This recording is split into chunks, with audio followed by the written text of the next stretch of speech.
Mayor Olson. Here. Are we on a stride here today or what?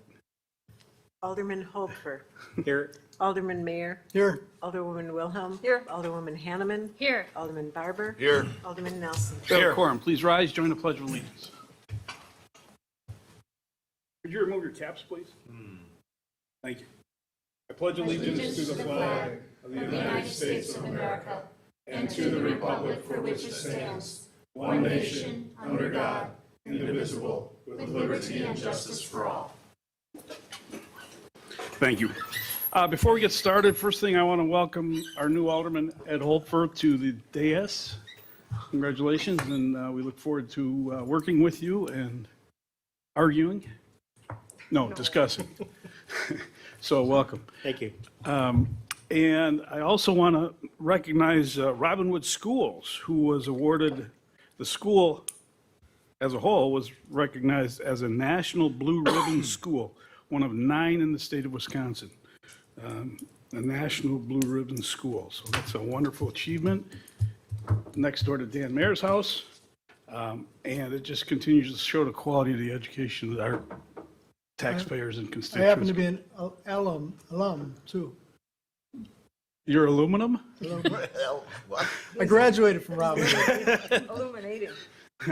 Okay, with that, I'm going to open the citizens' comment period. Any citizens wishing to speak? Give us your name and address and tell us what you want to tell us. Hi, this is Sudeep Gurda. I'm from Franklin, 18 West Silver Road Court, Franklin, Wisconsin. We came here today to talk about, we do organize a cricket tournament called Cricket Milwaukee. We are part of that particular club. Right now, the cricket tournament is played in the Oak Creek Abintion ground. There are around 300 to 400 members that play cricket.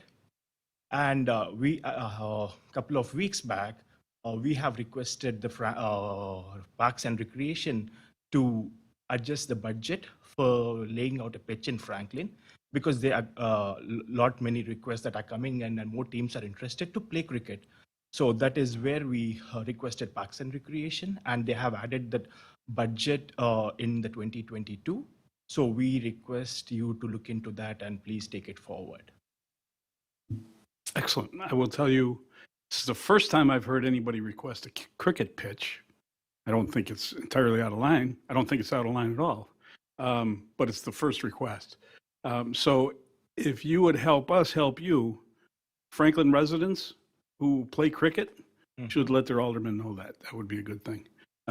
Peggy, do you recall? Said it's not in the capital, is it? It is? There you go. So it's a potential. Okay, thank you. You're welcome. Thanks for coming to see us. Anyone else wishing to speak?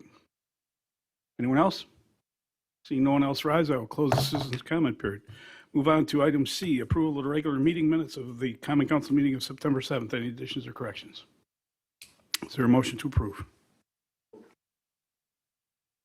Barber and Hanneman. All those in favor signify by saying aye. Any opposed? Motion carries. We have no public hearings, no organizational business, no letters and petitions. So we move on to reports and recommendations. Item G1. My apologies. Old agenda. Well, once we're past here, it's fine. Okay, the item on is election of the Common Council president. Typically, the council can pick whatever way they want to do it. We've not always, typically done secret ballot on nomination, after nomination. It's up to you guys, however you want to do it. All right, I'll start off. Is there nominations from the floor for council president? I saw Alderman Barber first and Alderman Nelson.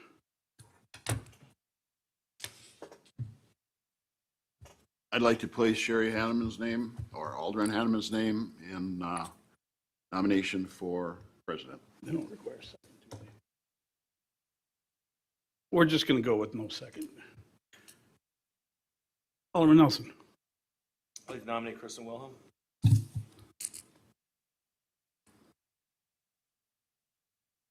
Any other nominations? Any other nominations? Okay, well, with that, we'll close nominations. The clerk will pass out Do you want to do secret ballot or do you want to do? Okay.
We have one vote for Alderwoman Hanneman. Are you writing it down? One vote for Alderwoman Wilhelm. One vote for Kristen. One vote for Sherry Hanneman. Another vote for Sherry Hanneman. And another vote for Alderwoman Wilhelm. Okay, go again. So the mayor can break the tie. Go again. So, okay. Let's not flip a coin. Or you can Well, you guys can do whatever you want. but- break it. Having done this about 16 times, it's best if you all discuss who ought to be council president and make a decision based on that conversation rather than allowing it to chance. Just done this a lot. So, there you go. Okay, somebody flip a coin, heads or tails for who goes first.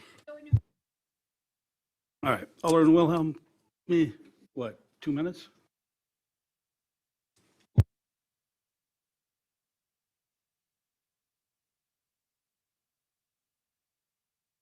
Is it on?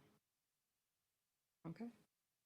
Well, I'm pleased for the nomination, and I think I could do a good job. I'm well-versed. I have probably the most seniority. I have a lot of passion, and I've run quite a few meetings at a council president for a short term previously, and didn't have to do a whole lot during that time. So it's not critical that I have the seat, but I would appreciate your support, and I'll do the best job that I can.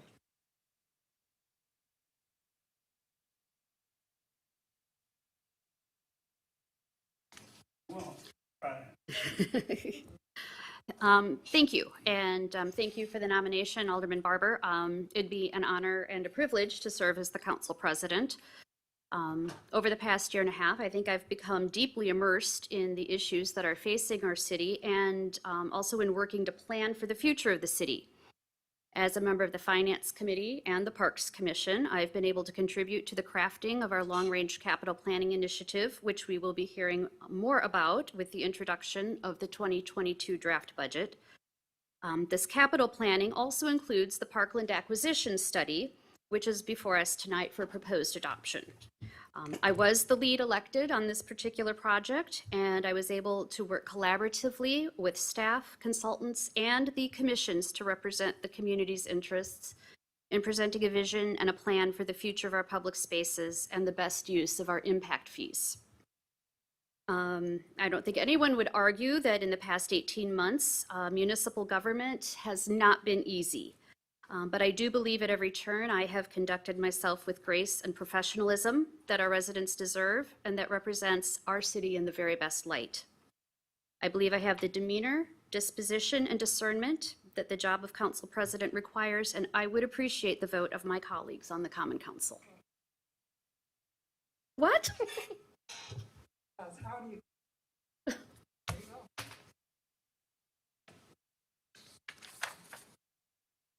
Yeah, you still have to vote, but, well, but the nomination's already on the floor and been voted on. It's just not been completed.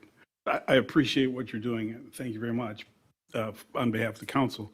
It keeps the strife down, but it'd be better if you just vote and make it official, if you wouldn't mind.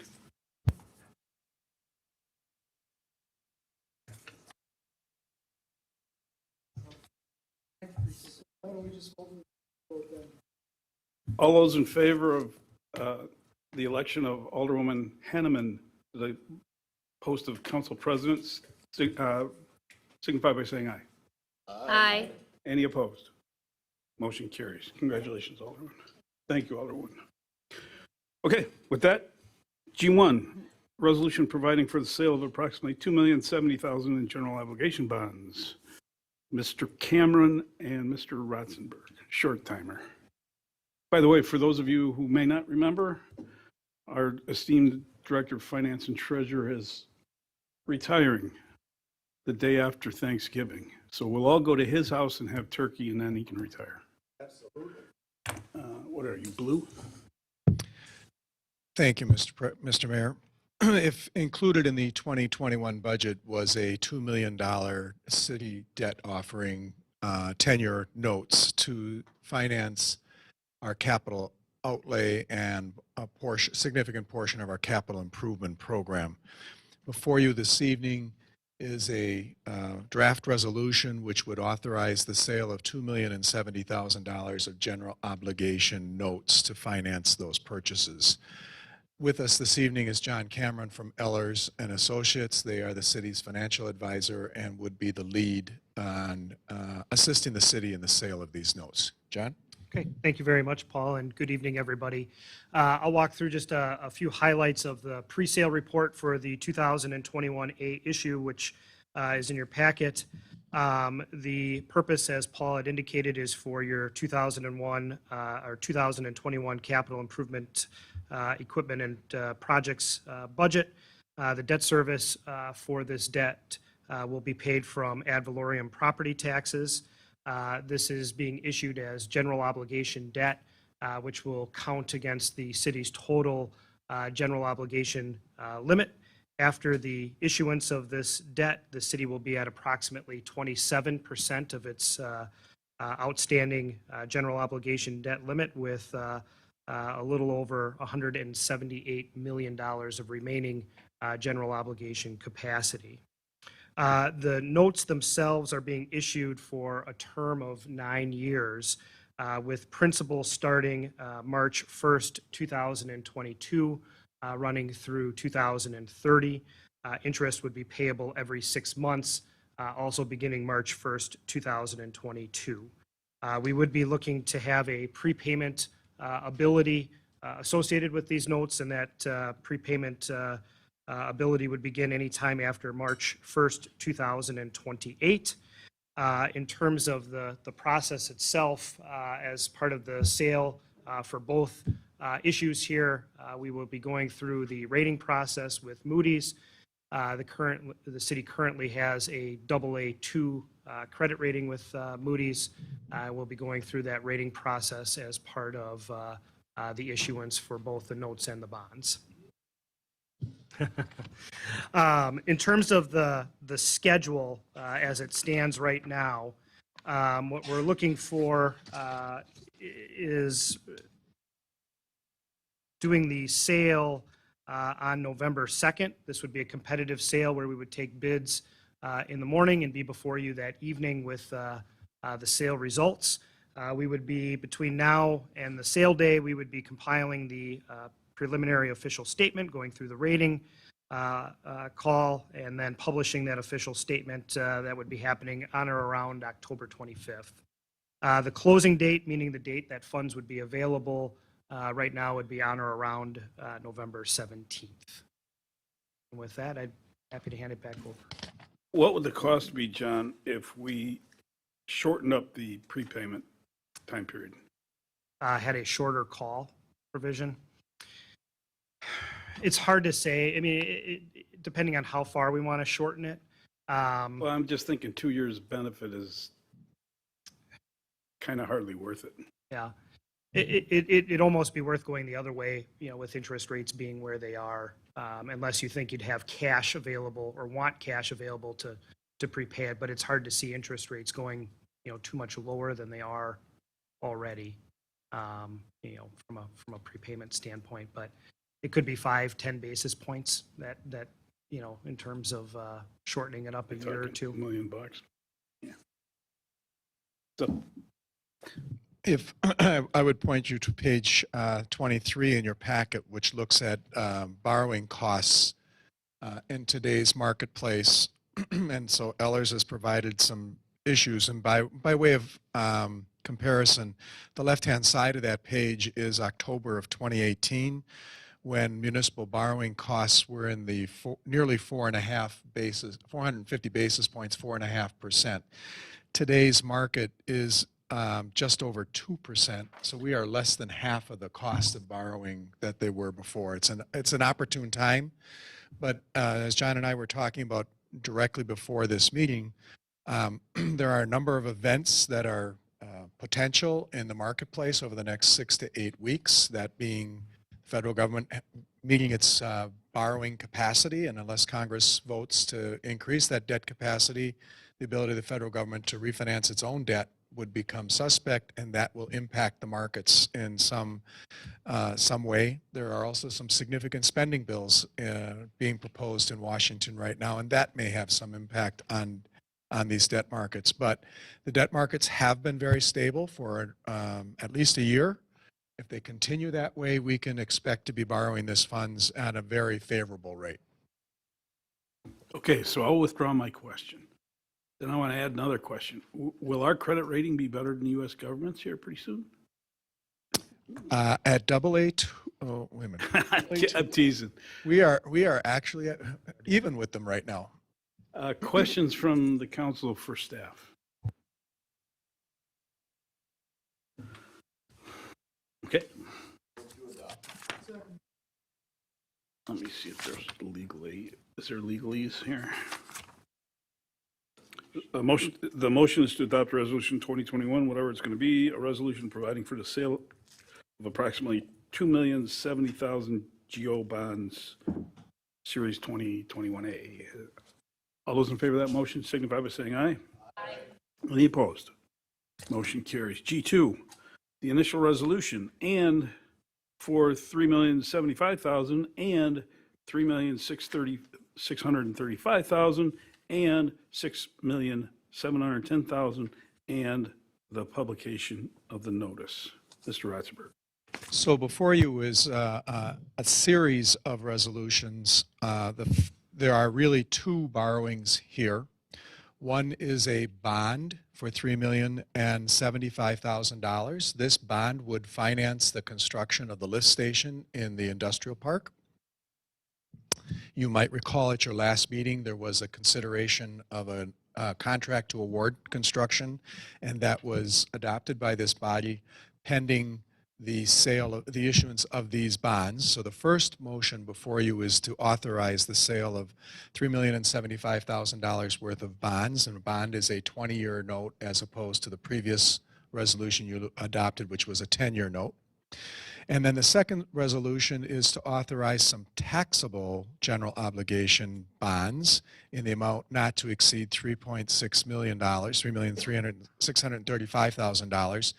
These bonds would finance projects in Tax Incremental District 8 should a developer's agreement be reached sometime in the not too distant future. The third resolution is providing for the sale of the above two bonds. So we are not talking about $12 million of bonds. We're talking about two different issues, one a taxable issue, one a tax exempt issue, which in total are $6.7 million. And then last but not least, the fourth motion in front of you is to direct publication of a notice to electors related to the issuance of these bonds. Again, Mr. Cameron is here this evening to help walk through the pre-sale report, which will talk and speak to the issuance of these two issues. Thank you, Paul.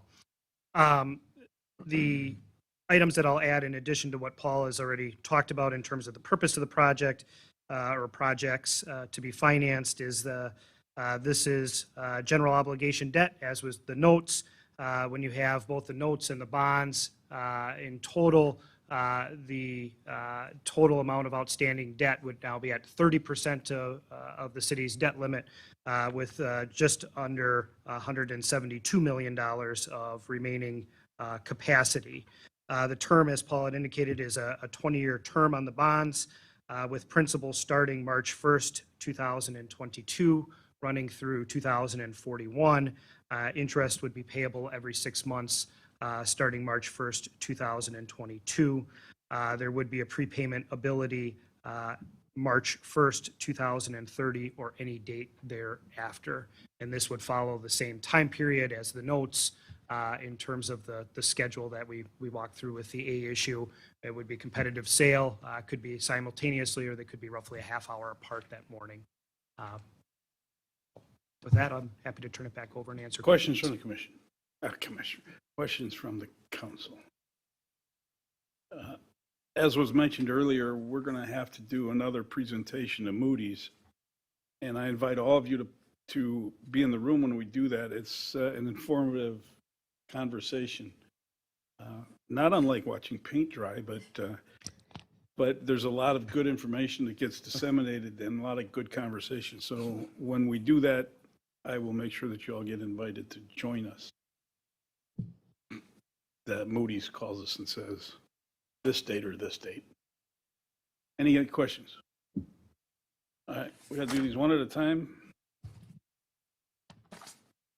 Their motion to adopt resolution 2021, whatever it's going to be, an initial resolution authorizes GO bonds in the amount of $3,075,000 for sewer system projects. Barber and Hopfer. First motion, second. Good job, Ed. Roll call, Madam Clerk. Alderman Hopfer. Aye. Alderman Mayor. Aye. Alderwoman Wilhelm. Aye. Alderwoman Hanneman. Aye. Alderman Barber. Aye. Alderman Nelson. Aye. Motion carries. 6 ayes, no noes, no absent, no abstentions, and a motion to adopt resolution 2021, the next whatever it's going to be, an initial resolution authorizing GO bonds in an amount not to exceed $3,635,000 for community development projects in tax incremental districts. So moved. Second. Barber and Hanneman. Madam Clerk. And before I take roll call, I just would like to add that the number of that resolution will be 7777. Mr. City Attorney. Not bond council, but there was no roll call vote stated on the action sheet as being required, which is the norm. And there was no roll call vote on the previous agenda item, so I'm just confirming. Mr. Cameron is shaking his head yes. So technically, the roll call vote is not required here. Okay. Just for clarification. We'll do it anyway. Madam Clerk.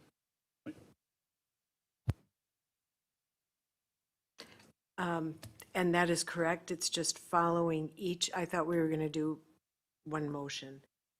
When you do that, it's important to ascertain what the vote of each of the aldermen are, because I have to do an excerpt of minutes for the borrowing, for the bond issues. So if you were going to take them all separately, it doesn't matter, but just thought I would clarify. Madam Clerk. Alderman Nelson. Aye. Alderman Barber. Aye. Alderwoman Hanneman. Aye. Alderwoman Wilhelm. Aye. Alderman Mayor. Aye. Alderman Hopper. Aye. Motion carries.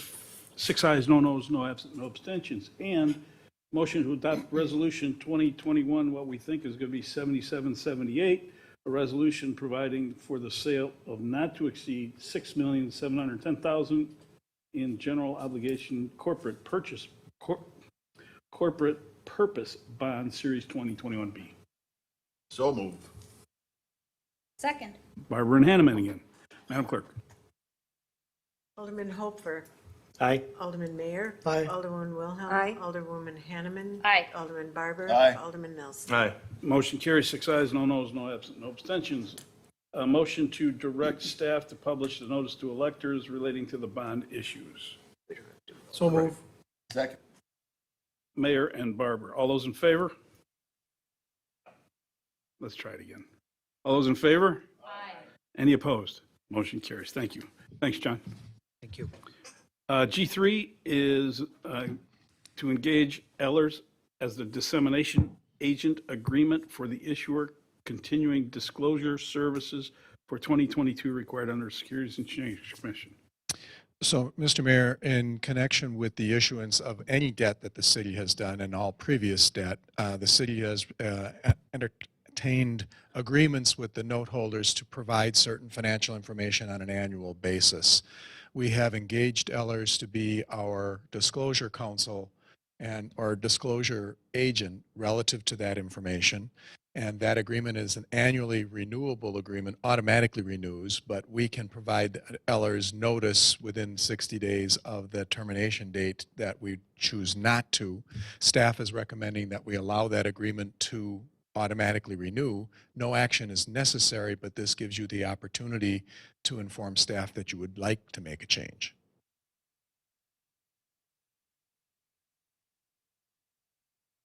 Kind of thinking we ought to make a motion.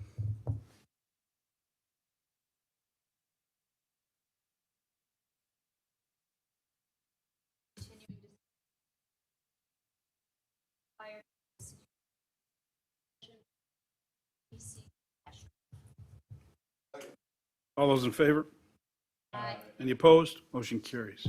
Thank you. Thanks, John. Thank you. G4 is potential adoption of the Vanderwall and Associates Parkland Acquisition Services, which is actually the Parkland Acquisition Study. Associate Planner X.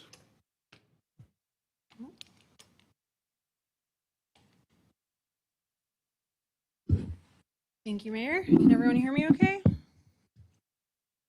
Yes, please. And without objection, Alderwoman Hanneman was the lead on this, so I'm going to have her jump in as necessary without acknowledgement.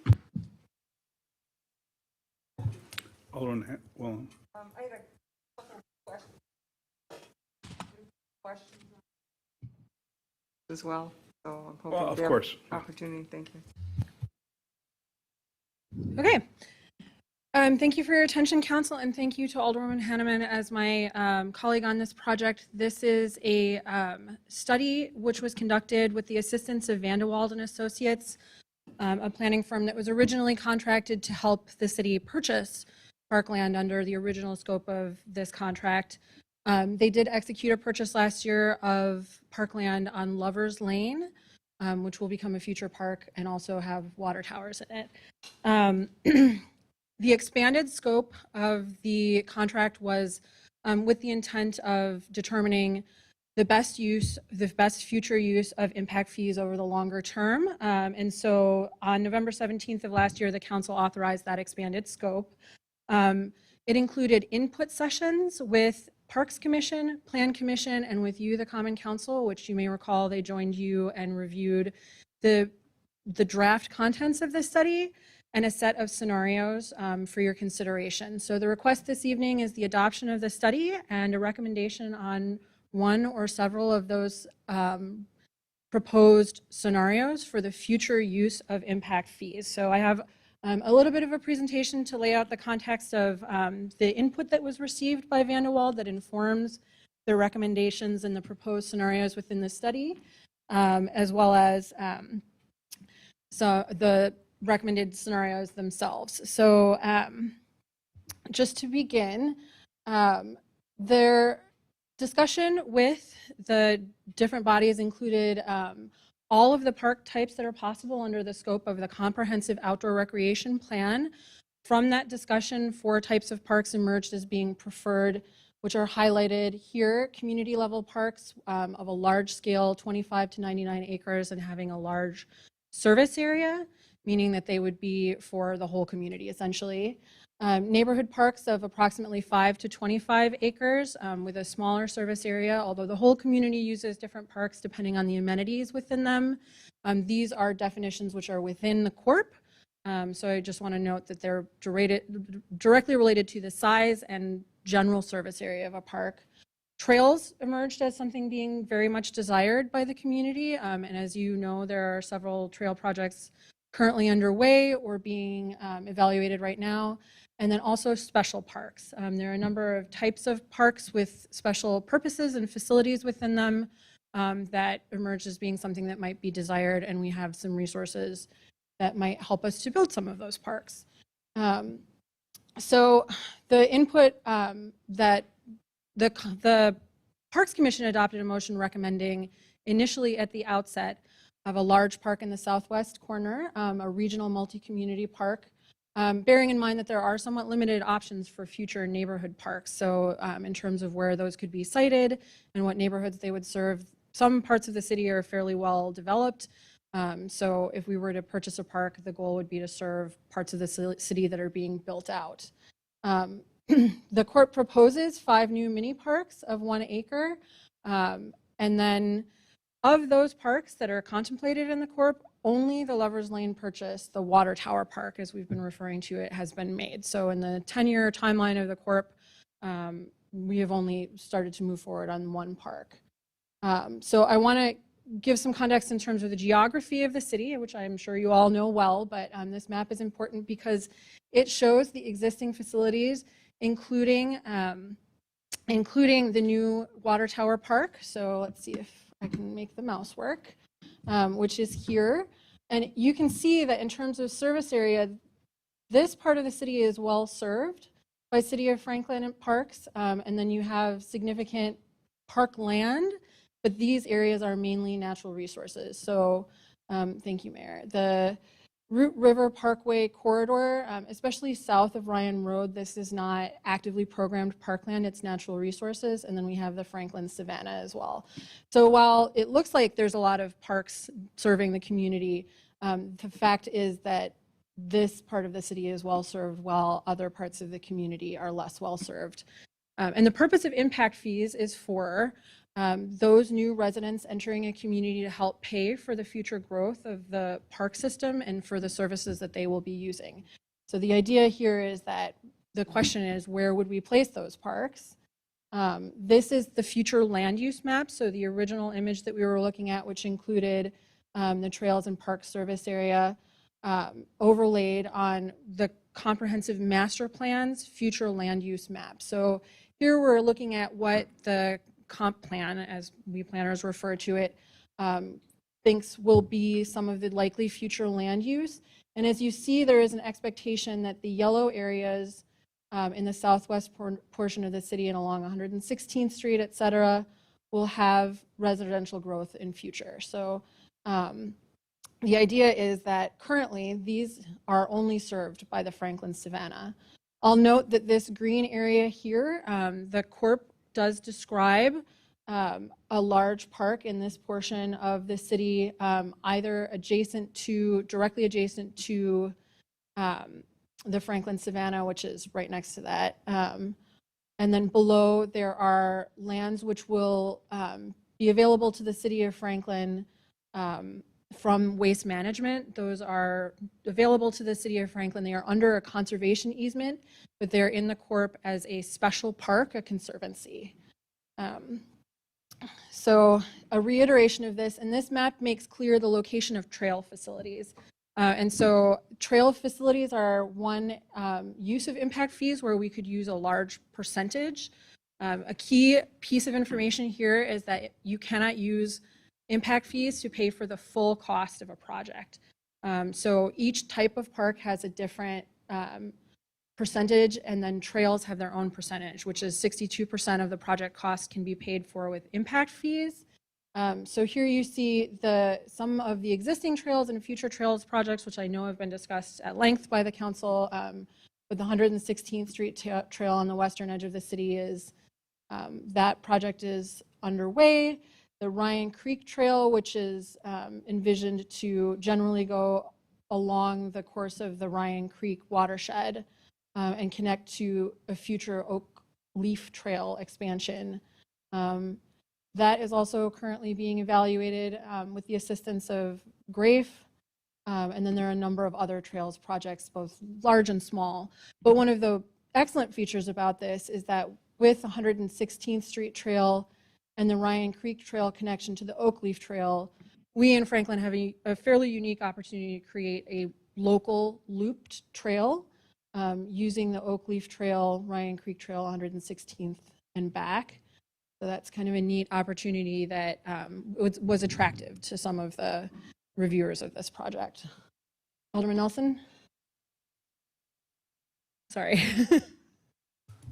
Thanks for putting this on tonight. Quick question regarding the 116th Street Trail. I thought we were waiting for a grant for that. There was two parts to my question. One was the grant process and application and where we're at with it. And two, if the Archdiocese had made the determination that where that was going to go. I didn't know it was a done deal yet. So, as far as the grant process. For that, we're expecting to hear, I believe in December. Quite honestly, I'm told that's a long shot. We're expecting a TAP grant that I have high hopes for, and we would find out in February. I'm not aware that council has given me direction that this is or is not. We are planning for it in the budget. We're assuming that will be a project this coming year. You could fund it by yourself. It would not hurt the park impact fee issues that we have if we were to actually construct the trail. So I don't know that Common Council has made a decision that you will not build it if it does not receive a grant. I thought it was done. Just one point to this. So with this trail, which, I'm in support of the trail, if we have the funding, not necessarily just all tax dollars, but I thought there was also a big change with the church if they were going to allow it So to go behind the. So we're I'm sorry, I didn't answer the second part of your question. So we're taking, right now the trail originally was planned to go all the way up to 116th Street up and basically hit the We Energies pathway right there. We've talked with the church about possibly going around the back side of their parcel, basically behind the cemetery. They seem agreeable so far. I've submitted the easement application or easement documents to them. They had some health issues, the gentleman that's helping me out. So we're probably another couple weeks we'll have a better idea for what they're doing. Thank you. And to your point, Alderman Nelson, none of this is a done deal by any stretch of the imagination. This is largely very conceptual, that the Parks Commission went back and forth with staff and with our consultants in trying to conceptualize the best way to use these impact fees going forward. So as you see, Marion will go through the different scenarios that are in the study. And it's not suggesting that these numbers are exact and that by favoring one particular scenario over another is not dedicating that exact amount of money. These are ballpark figures. This plan is largely to inform, number one, future activities of the Parks Commission and the direction that that commission will go in making recommendations. Informing capital planning for future years and using up our park impact fees up and through about 2028, I think is as far as we go out in this project. And really what conceptually we want this to look like. And it, as Marion will say too, this will be an iterative process as well. But we kind of wanted to give this background so you would know what direction the Parks Commission was thinking. Does that make sense?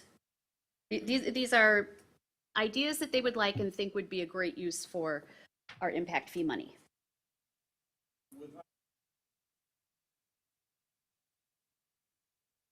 let's remember that this is a plan for entire purchasing, not just a trail or just a park. You want to go now? Yes. Only on the trail issue, I will save the rest of my comments when she gets further along, but I just wondered if during the process, any of the information that was done by the Trevis Trail Committee was looked at or taken into consideration. I'm not familiar with that body. The report did get given to, I'm going to just say staff. I don't remember who I gave it to, but yes, it's been floating around. Whether it was used or not, I don't know. Okay, thank you.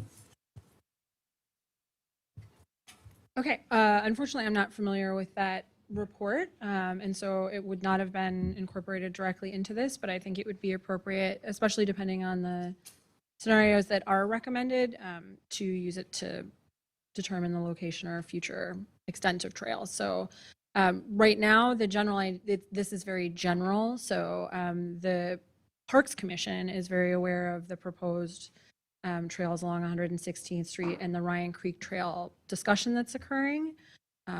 If there is a Trails Committee separate from the Parks Commission, I'm not familiar with their work, so. Okay, it would be helpful to have a copy of that, so.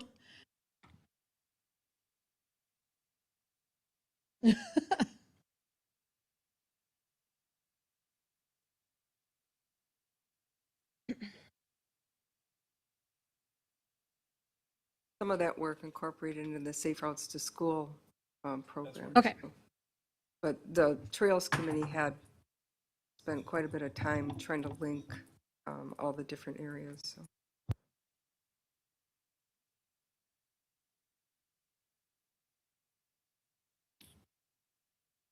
Okay.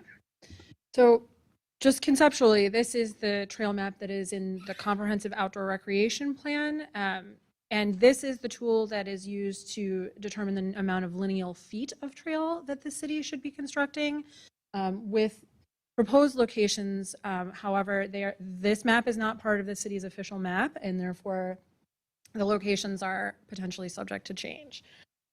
So in terms of the goals that bubbled to the surface, we talked a little bit about the community and neighborhood park, and also goals to have both passive and active recreation. So the community, as you heard earlier from members of the community, there's a strong desire to have lots of different kinds of facilities, active recreation facilities, including ice skating, cricket pitches, a dog park or dog facilities in an existing park, pickleball.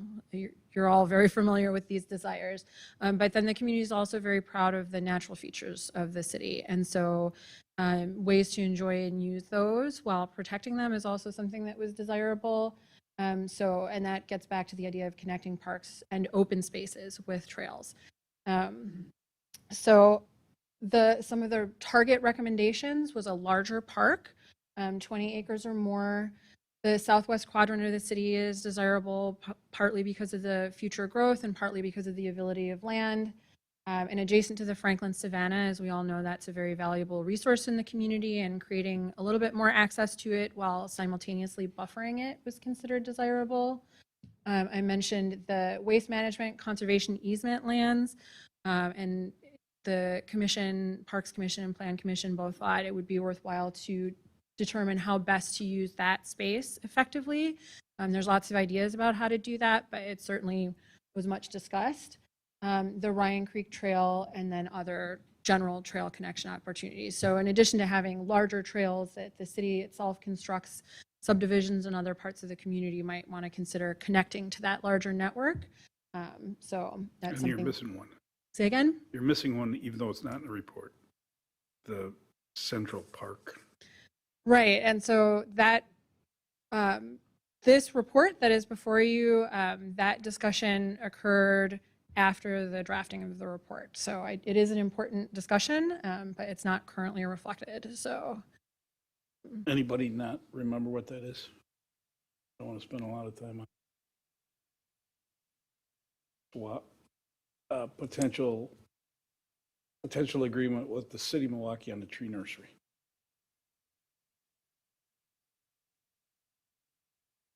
It's 80 acres. 160, 180, something like that. Anyway, okay. Alderman Wilhelm? Something just came to mind when you have the Ryan Creek up there. Has any studies ever been looked at for any canoeing abilities on the Root River part? Because I know they do that in other branches of it, so I'm just, Right. I don't believe there is, there's probably some depth studies, but other communities have what's referred to as a water trail as part of their comprehensive outdoor recreation plan, and that is not contemplated directly in our corp, although I believe it's mentioned. So it's an interesting idea, though. Need a chainsaw. Push button. There was some discussion with my own constituents who were wanting to canoe down the Root River along the Oak Leaf Trail, and they were running into problems because of all of the deadfall. And they wanted to put a volunteer group to go in there and get rid of that. They got the cooperation from the quarry, but could not get cooperation from the county. And so unfortunately, that project has fallen by the wayside, but that does remain. I think a couple of times we brought up the idea of canoe launch somewhere. So it was part of discussion. Okay.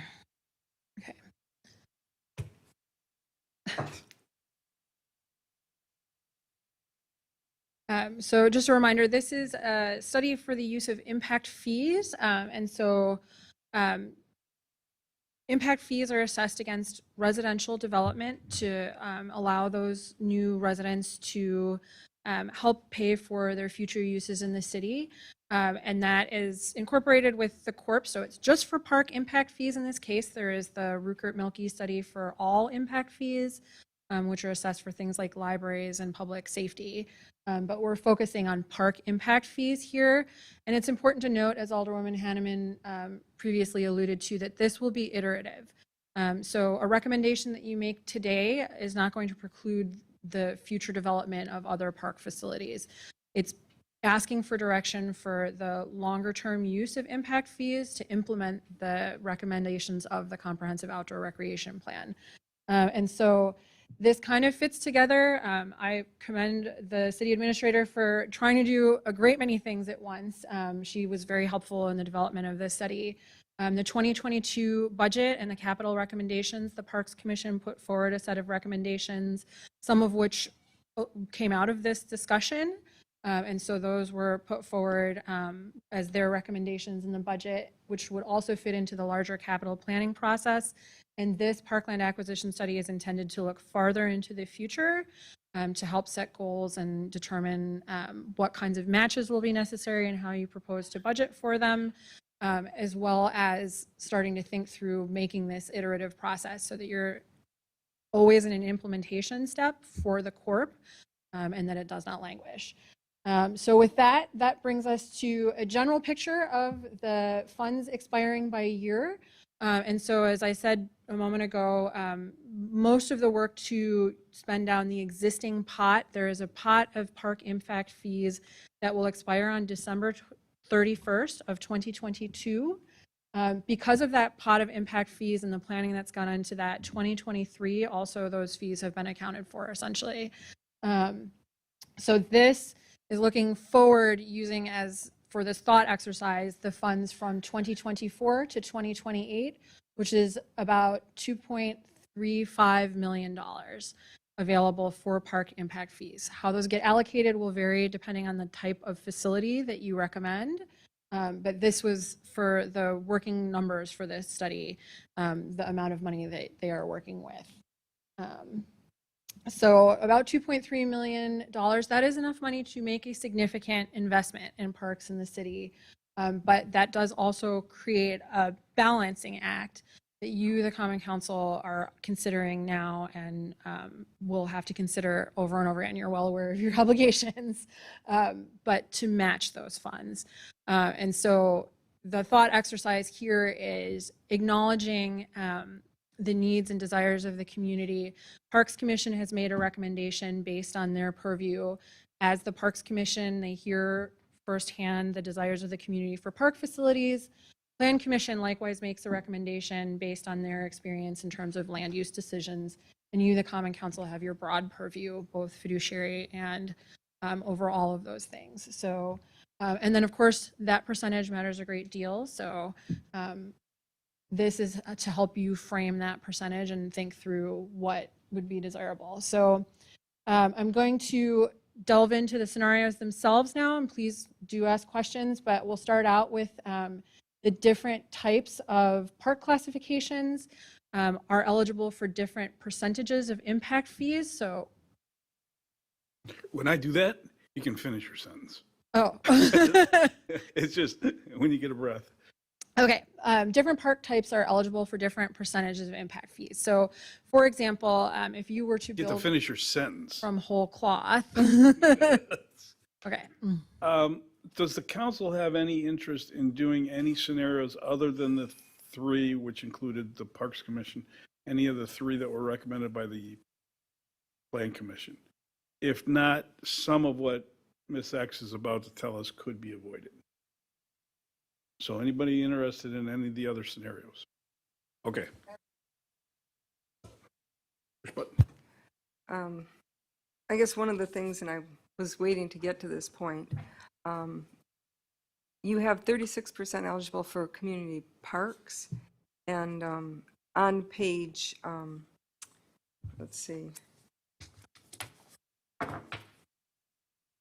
So what you're referring to is mostly what is on the scenario for the figures for scenario B, figure 4. And it does say community parks type and then match.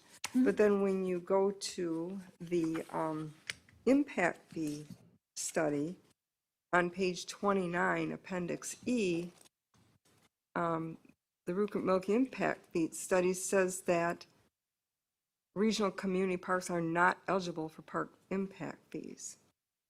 So one says it's eligible and one doesn't. Which one is the accurate statement? A clarification. So the scenarios on page 29 are included in the appendix. They were included in the original draft for contemplation, but these are for new projects.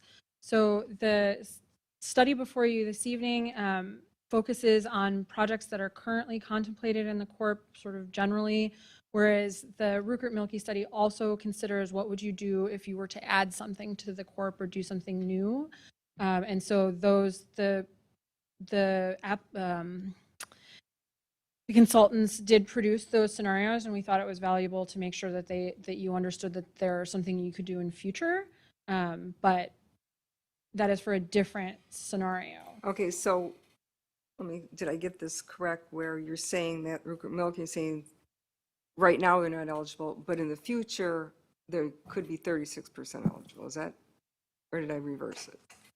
Okay, so if you look on page 6 of Marion's report, you will see the impact, the existing impact fee study that was done in 2020. Those are the percentages, and those are the ones Marion's referring to. In the impact fee study, there was an entire list of inventory, and then all of the needs. All of those needs have to be met with these percentages. When all of those needs are met that were identified in the original impact fee study on 2020, then this could look what the future was. So what that impact fee study was doing was kind of saying, here's what the Corp says you all need, and here's what your current inventory is, here's what your plan is, and then maybe you might call this like a phase 2 in the future. Once all of the things are done, then you would go to this new list. Trails is the easiest one to explain. Right, but Page 6, it talks about a certain number of linear feet. When that many linear feet are completed, then it would go over to this new 400,000 linear what feet point does at the 61. community parks are not eligible fit in to impact? After we have project costs of 6.225 million and a number of community parks. This is only excerpts, right, from the study. So the entire impact fee study isn't here, but it lists in there the number of Because community I've been parks. hearing for years that we can't do community-sized parks anymore. We can't do them, but now we have- After the impact fee study that was approved in 2020, those are included, and those are at 36%. After that, we will have met the standards in the Corp. Therefore, there would be no more funds impact fee funds available because they wouldn't be needed based on growth. Because the impact fee study says that future growth that we're predicting will have been handled with this Yeah, we $6.225 million. certainly do need a community-sized park, so that was one of the questions. So then it said, we can solve this by a neighborhood park versus a community park. And then there's a lot of talk about the Savannah area, Southwest Quadrant. Have we decided, and maybe this is a little premature for the answers, have we decided that the Savannah area next door is that off the table for community-sized park, or is that still, we had talked about subdivisions in that area, so. Let me jump in real quick for 1 second. In my view, there seems to be a tendency to forget that the Savannah can't be touched, so it's not an active park. No, I don't forget Right. that at all, no. And there are restrictions on the waste management lands, and there are restrictions, even stronger restrictions on the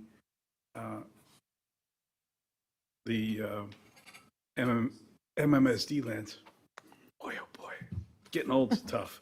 The MMSD lands. So using those as centerpieces for a community-sized park is probably not really wise, which is why we're pursuing the agreement with Milwaukee, because there's an opportunity where we have a blank slate.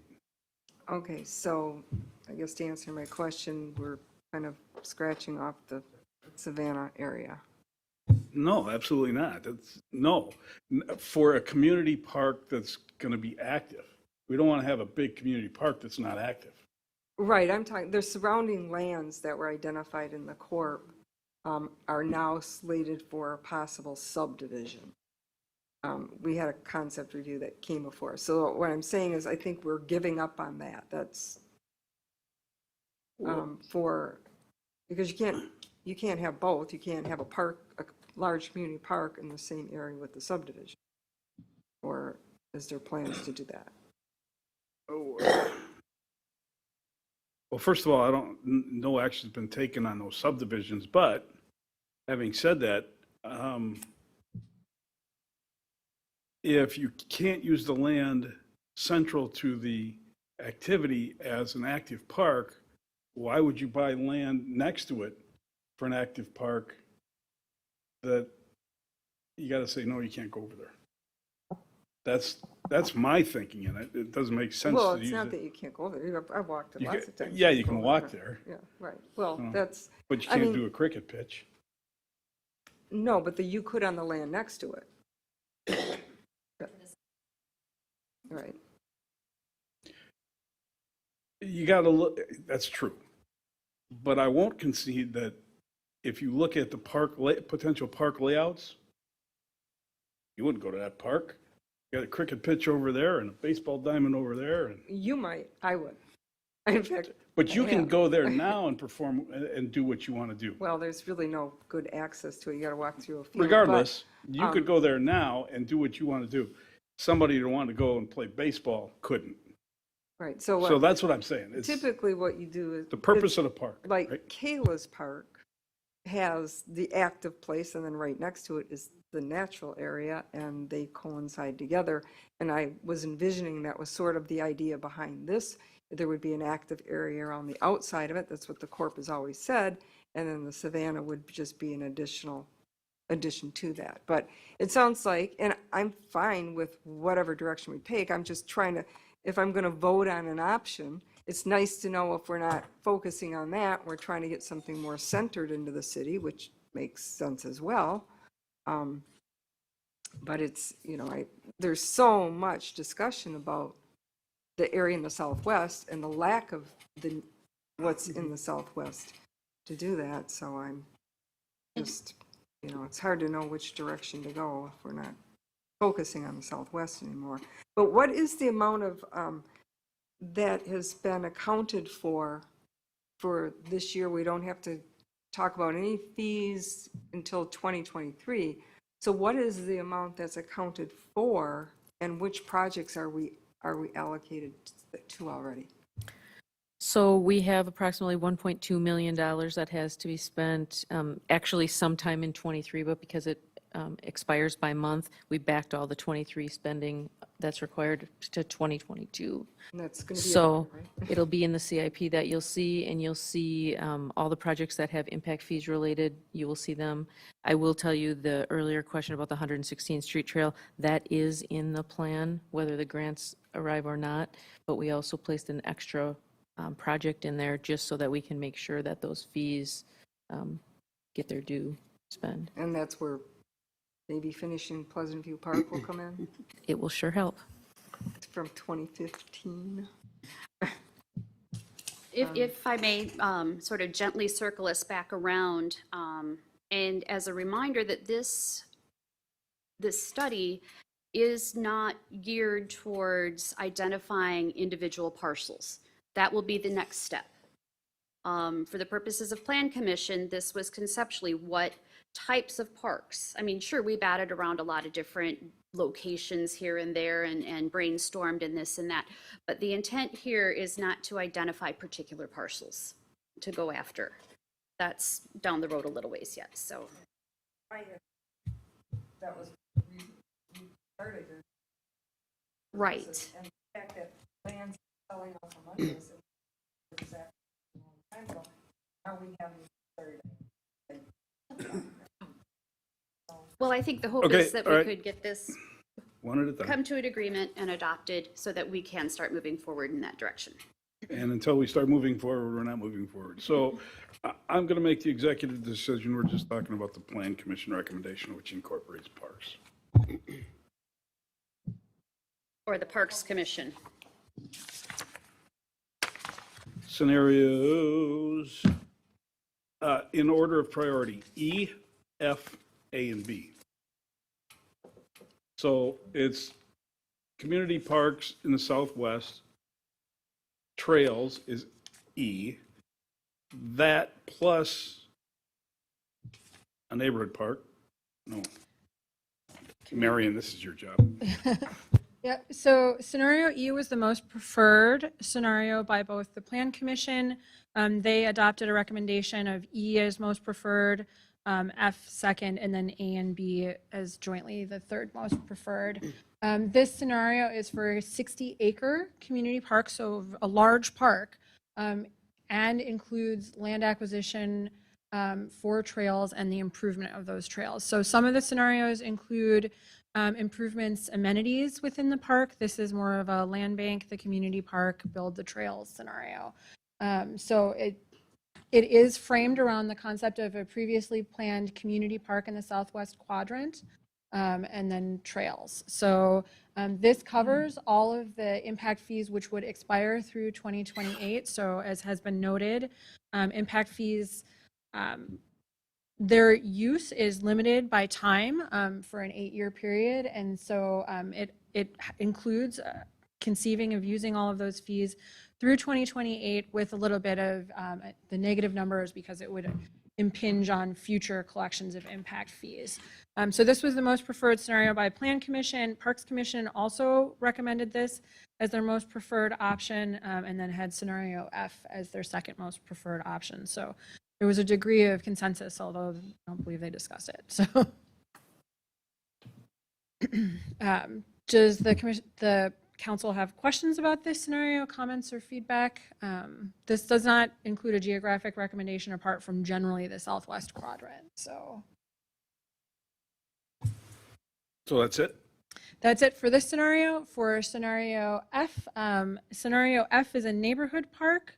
And so this scenario contemplates land acquisition, for a large 60-acre park, and then also improvements to a neighborhood park. So adding amenities, as we've heard, there is a desire for a great many amenities, and the Parks Commission has included recommendations related to those in their future capital budget, so that they would like to see realized.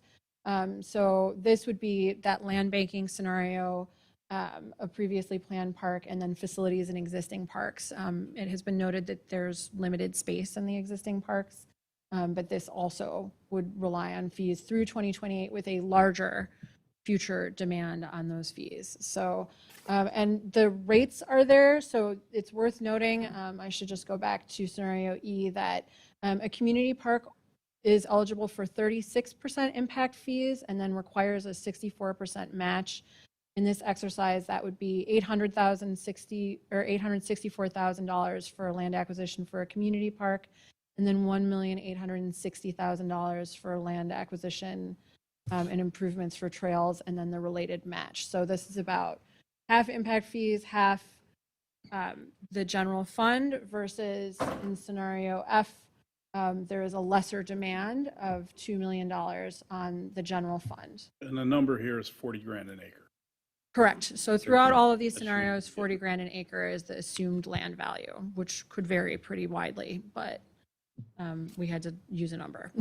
So these are the two most preferred scenarios. I can look at A and B if the council would like.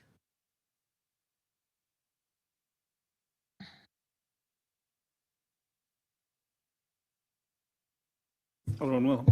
Well, we get more bang for our buck for the neighborhood park, but we're really in need of a community park, and we're also in need of trails.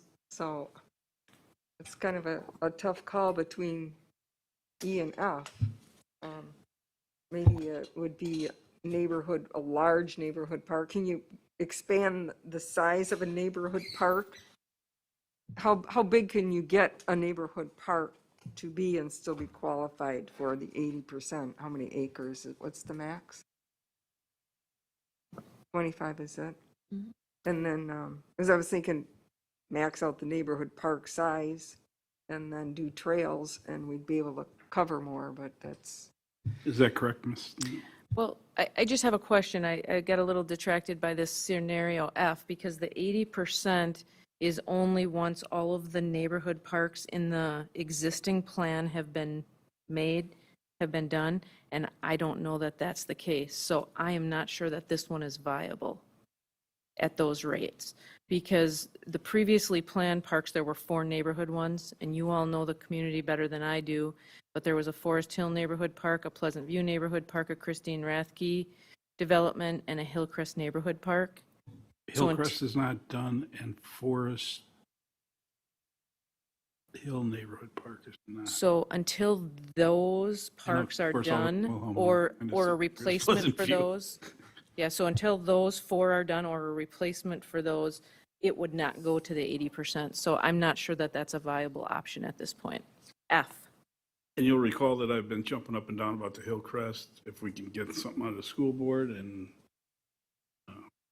which is my entree to give some more information. You know, I talk about this tree nursery thing.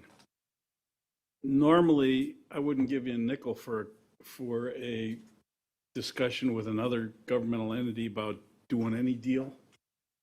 But Tom Barrett mentioned to me the other day that he's got his guys working on it out of the blue.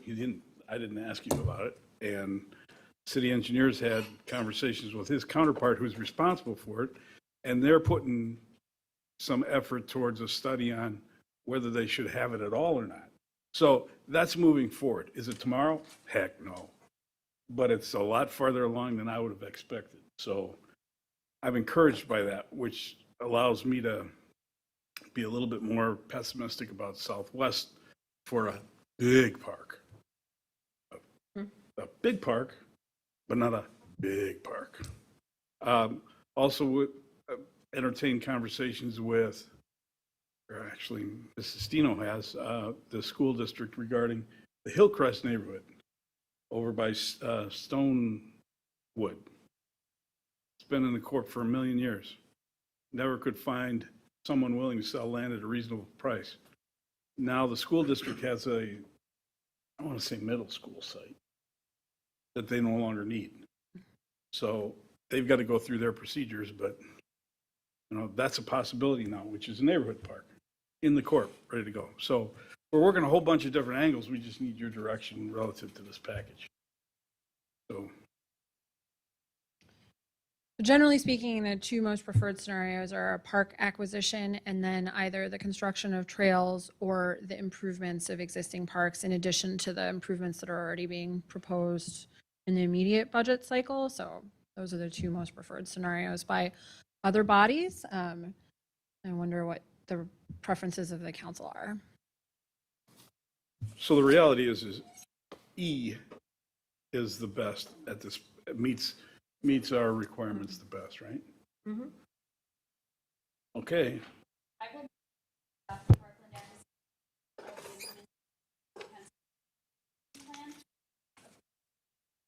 Second. That's E, right?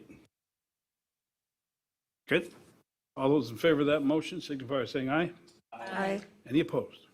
Motion carries. Alderman Hanneman.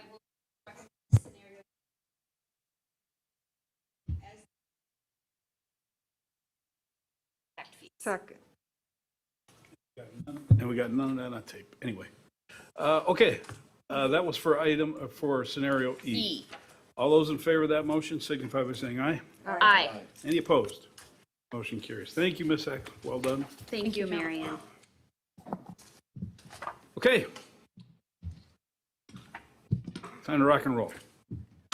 G5, ordinance to amend the Unified Development Ordinance zoning map to rezone Lot 1 of CSM 9338 from R8 to, and C1 to R8.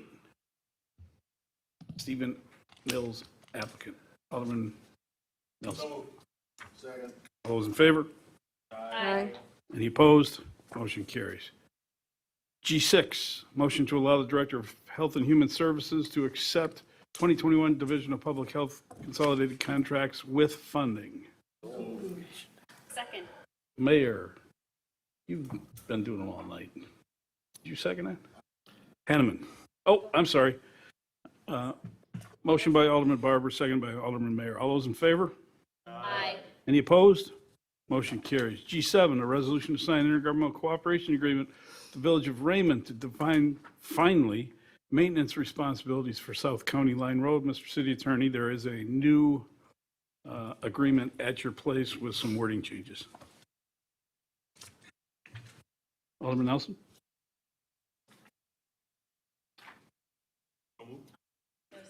Nelson did it.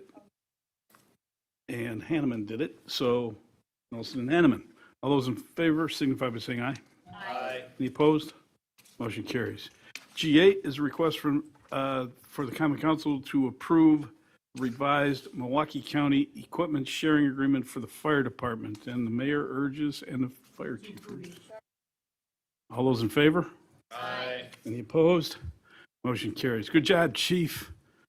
This is really good. It allows, in a scenario where you run out of paramedics treating patients and you need an ambulance driven, a neighboring firefighter can drive our ambulance, be covered by our insurance. Similarly, we borrow a piece of equipment and something happens, chief drives it and breaks it, our insurance will cover it, conversely. So that's a good agreement. So thank you very much. G9, a request for the Common Council approval agreement with QRS Group for the construction build-out of a fire inspector office. All those in favor? Aye. Any opposed? Motion carries. A reminder, the fire department's offering Stop the Bleed and CPR training and AED training, enhanced training. I urge you all to take it. I'm doing half of it tomorrow. G10, award of a Pleasant View Park improvements. This is a motion to reject and rebid in January. That this went back to Parks. I think this was more the intention of what the second council motion was. Really? That's my medication. It's red tape. Is that on the record? Wetland. It doesn't get confused with any other alarm. But I did have some questions about the relocating the path near the pavilion. That seems to be kind of important, and that was when we upsized the pavilion and the sidewalk is way too close and there's been some water issues over there. It seems like that's might be more of a base bid item than an alternate bid item. And then the landscaping, which was supposed to be done during the last motion, and the trash containers, those were the two things. And I said, if we're going to use this park, we need to get those in. So I was going to make part of the base bid, the first one with the path, and then the last three items, part of the base bid in my motion. So, if Mr. there's- City Engineer. I would suggest to you that, this doesn't preclude you from not doing it. So you can pick 1, 2, 5, or whichever. You don't have to. This allows you more flexibility. That was the problem with the first bid. We lumped everything into one bid, and then it was too expensive. We couldn't pull things out. So well, I already know that. I really hope we can afford it this time. I'd love to do all 6 items.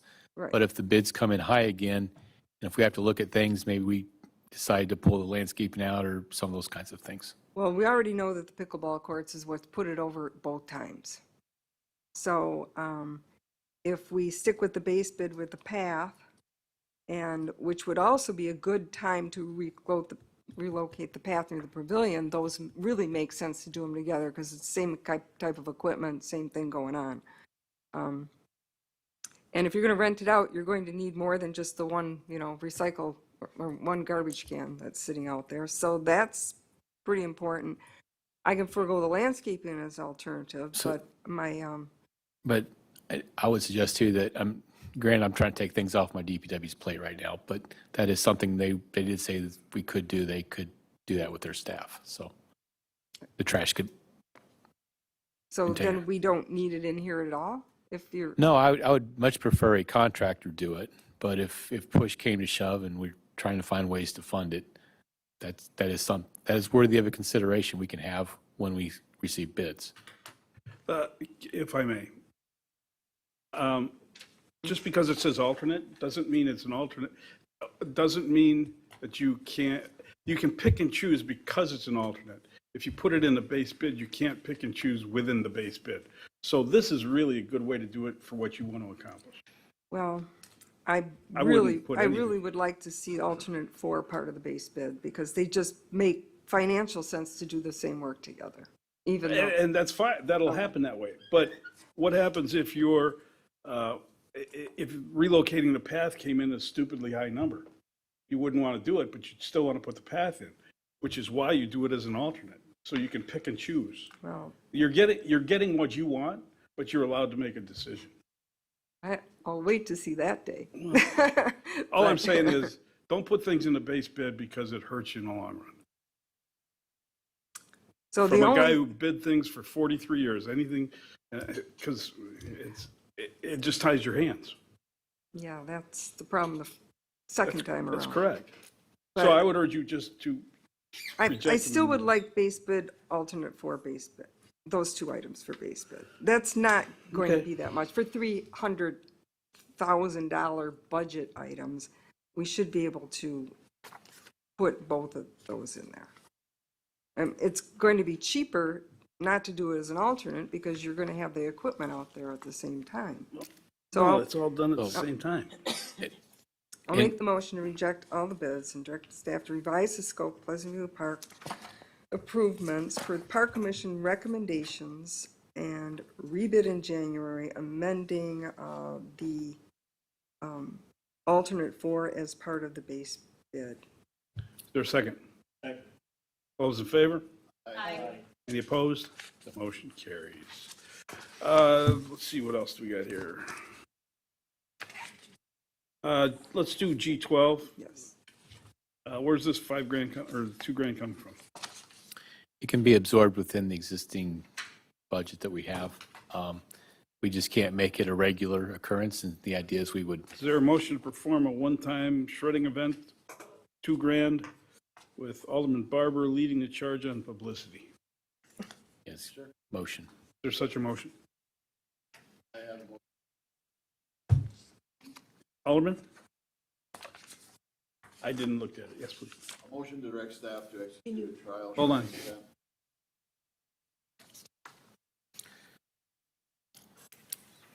Hold on. Didn't go. A motion, Okay. a motion to direct staff to execute a trail shredding event for the city of Franklin on the last Saturday in April of 2022 at the Franklin Library at a cost not to exceed $2,000. Advertising for the event will use the city and library webpages, flyers at City Hall and the library, and the city library newsletters, city and library newsletters. Also to have staff provide the common council with an evaluation of the event in order to possibly schedule a second shredding event for the last week in September 2022, following the same guidelines. Second. This is for Franklin residents only, correct? And that's part of your motion? Yes. Okay. You see how this works is now we know that there's $2,000 extra in the DPW budget. Not now. All those in favor of the motion signify by saying aye. Aye. Any opposed?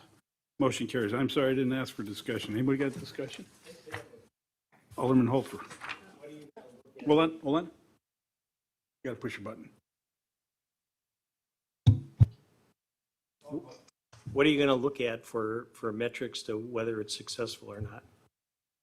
Probably the attendance, how Yeah. well it comes off and how well it's utilized. Do you have a goal in mind at all, or? Nothing. Mike has no goals. He's retired. Thank you. I don't have a metric unless Glenn has something that he's been in contact with some vendors as far as what they would evaluate. Okay. So you've now experienced the first of many Holferisms. You have a metric for that, sir? So get ready. I will next time. There you go.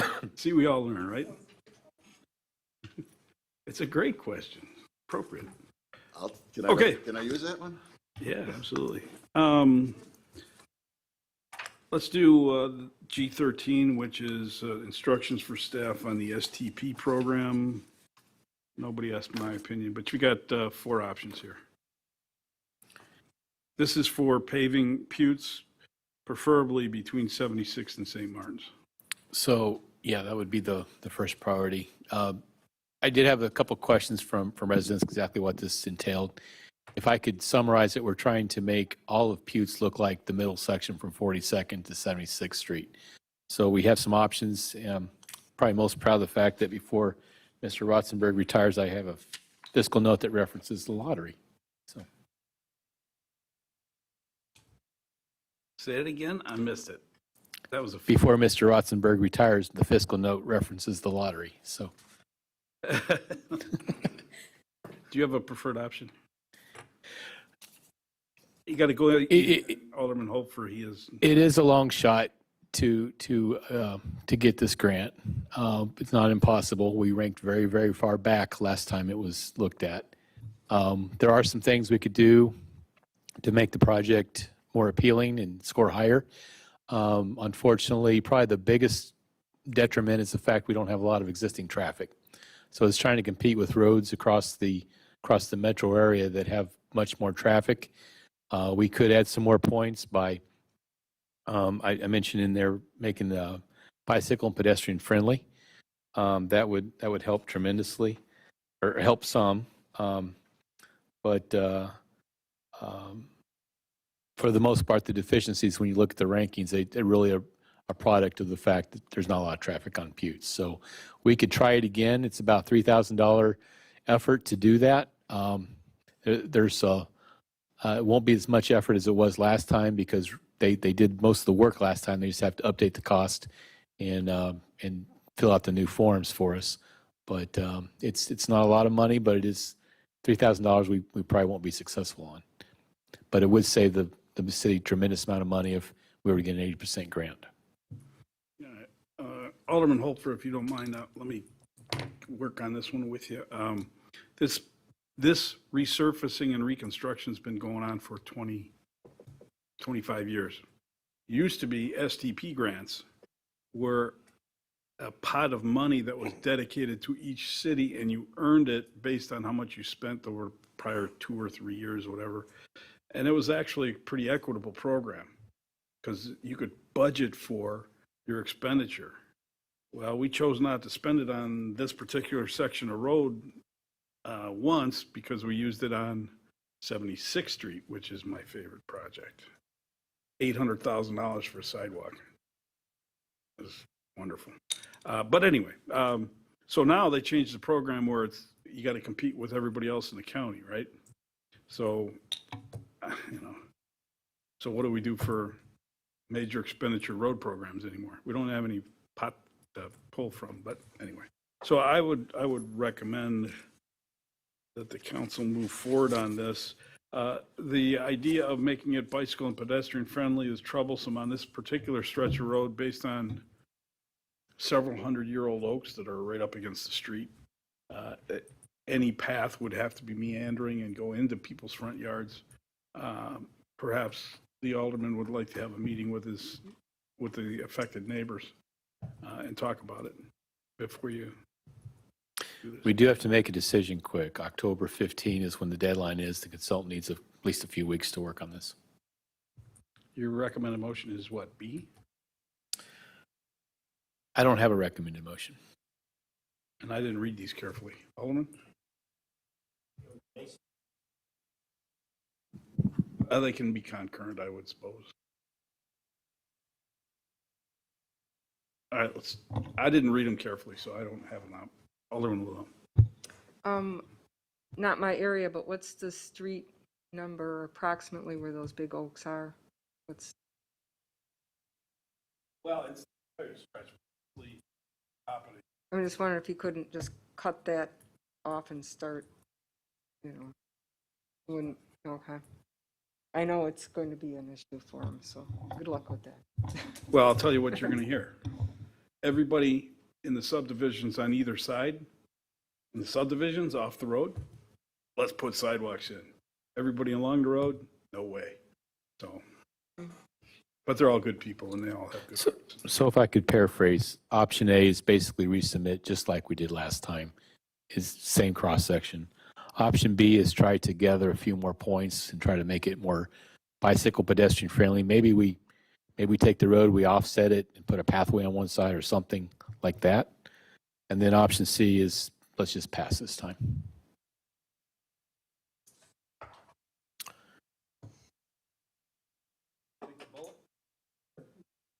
All right, my recommendation would be B with the path on the north side based on proposals coming before us in the future for the corner of for the corner of Loomis and Highway 100, which would occupy. So that would be my recommendation.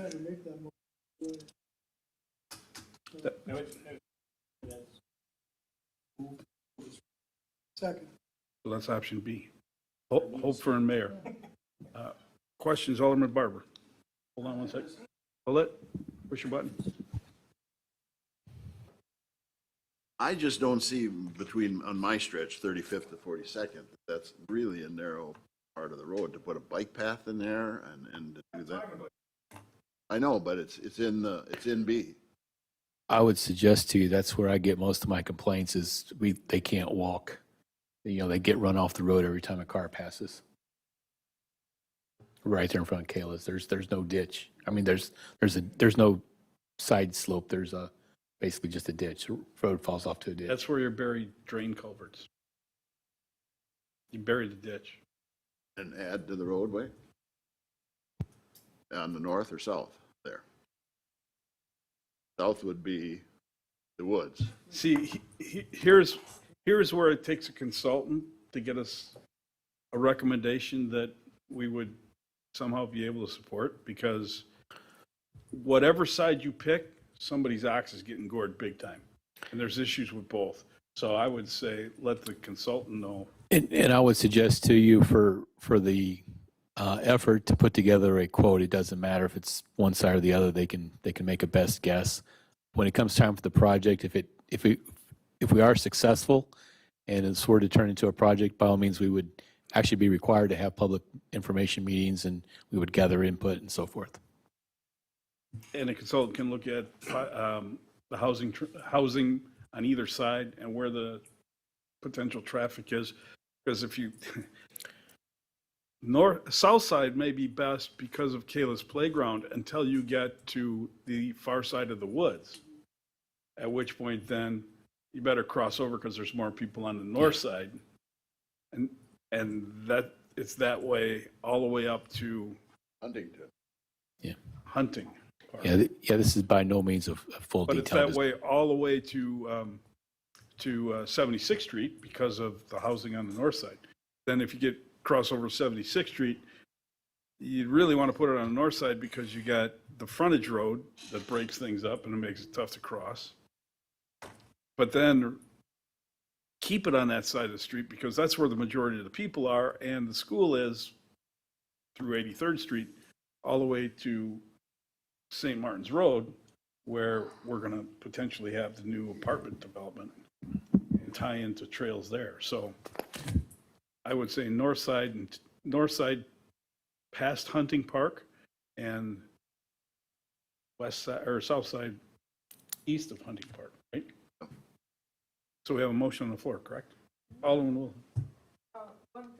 That I think really should be looked at is the water quality in that woodland is going to be greatly affected by this. A lot of that area, the surface drainage and the ditches and, species of plants that filter that come from all of that. So you will be impacting that woodland as if it hasn't kind of been impacted enough.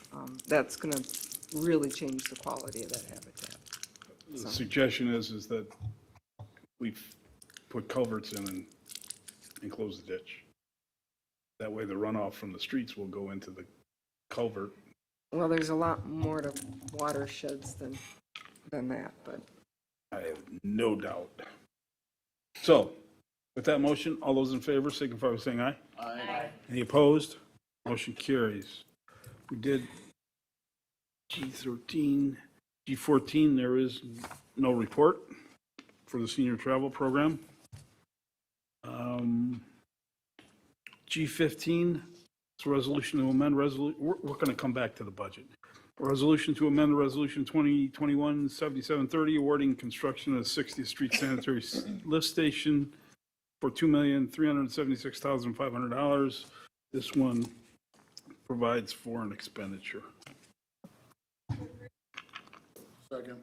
All those in favor? Any opposed? Motion carries. I think we need just a little bit of explanation on this one. This is the one that was the sewer lift station that was approved last month, at the last meeting, but it was to be held off until the borrowing was completely executed. So we did some research after the meeting, and we talked to our finance director, talked to our financial consultant, as well as bond counsel, and both of them provided a professional opinion that as soon as the bonds were authorized, which they were tonight, it would be absolutely safe to move forward. We also have a bid that's going to expire in just a few days here. So if we don't do this, if we don't approve this, we would be perhaps renegotiating with the contractor, and we would be dealing with higher costs, et cetera. There is one blank in the agreement on the very back when it talks about the extension. City engineer has been working on that. What we would ask for is an approval with that date to be completed in connection with the city engineer's determination, which obviously would be sometime in 2022 after July 29th. We're actually working on the land acquisition. We should close any day. I don't have a date yet, though.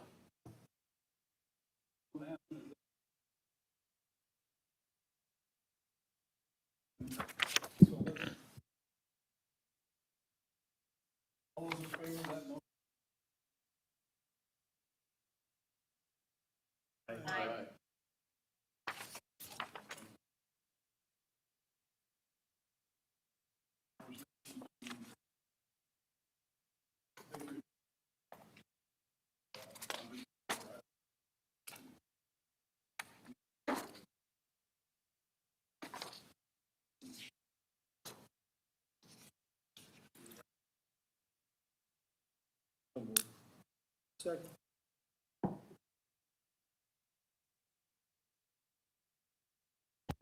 All those in favor, let me do this again. All those in favor of G16, the motion was made by Alderman Hopfer and seconded by Alderman Mayor. All those in favor? Any opposed? Motion. The fun part of the year. Let's move back to the presentation of the mayor's budget, G11. I'm pretty proud of this budget, not for my work, but for the work of Mrs. Stino and Mr. Rotzenberg did a tremendous job on this.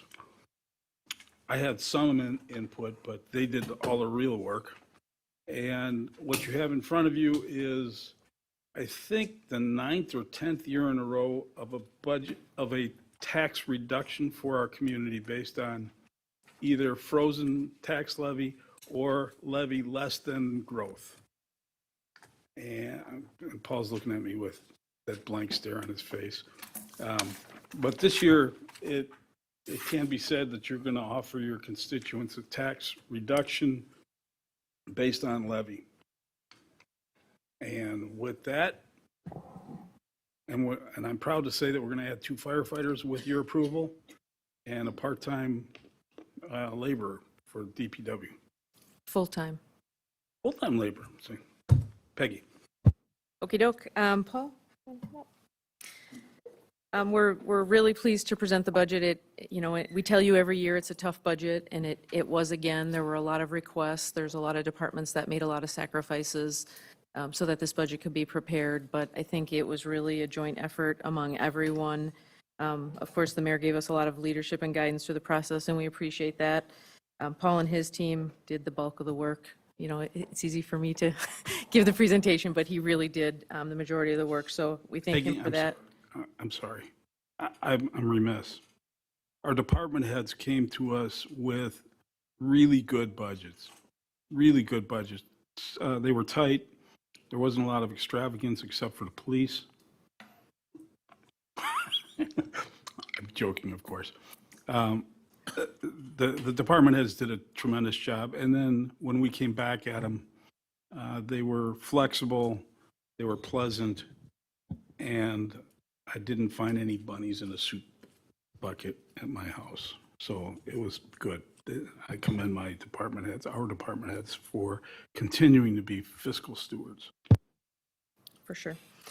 So we look at the budget, and the mayor joked about being excited. This is something that we do get excited about. This is not just a financial document, it's our roadmap for the year. And, looking back over the past year of what we've accomplished, I think sometimes we forget to stop and look at all of the things we've done. We've been doing so much work on the parks plan and the impact fee spending and the capital improvement planning and just so many, all across the whole organization, so many things. So as you're listening to the presentation, if you could just kind of think of it as that roadmap and know that we're going to refer to it throughout the year, and we're hoping you do as well.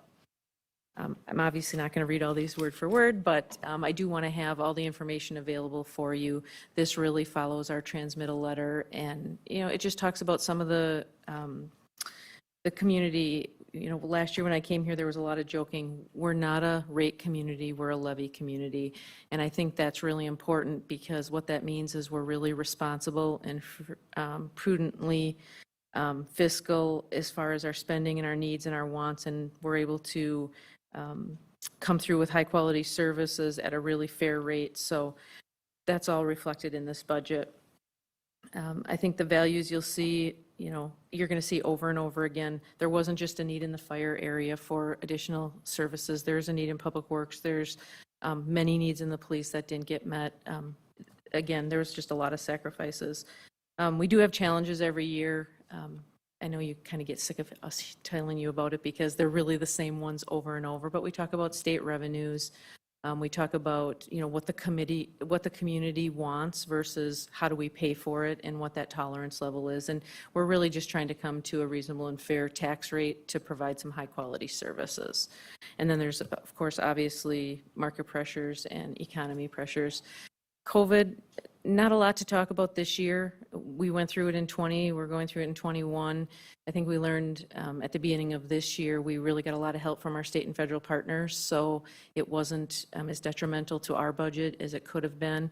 We did a lot of things that we really didn't do before that made us stronger. The technology we have in place, the different ways to provide services that we really hadn't thought of before. So Not that COVID's good, I will never say that, but it did teach us and help us do a lot of different things. So we do have somewhat of a backup plan for 2022 should COVID come back stronger than before. We have technology in place to handle disruption of service. We have the federal and state aids, as well as an emergency use of fund balance if necessary.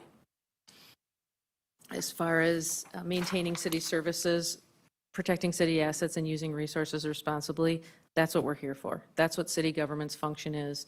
And in that kind of an organization, we're a service organization which has a lot of employees that provide those services. Our employees are our largest asset.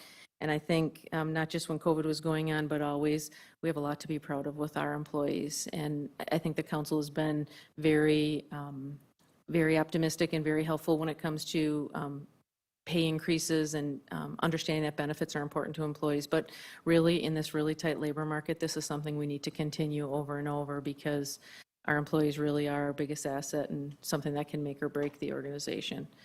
As was mentioned by the mayor, we do have the critical need for the additional firefighters for our Station 2. We have some service concerns in our southwest quadrant, so that's definitely something that was high on our list.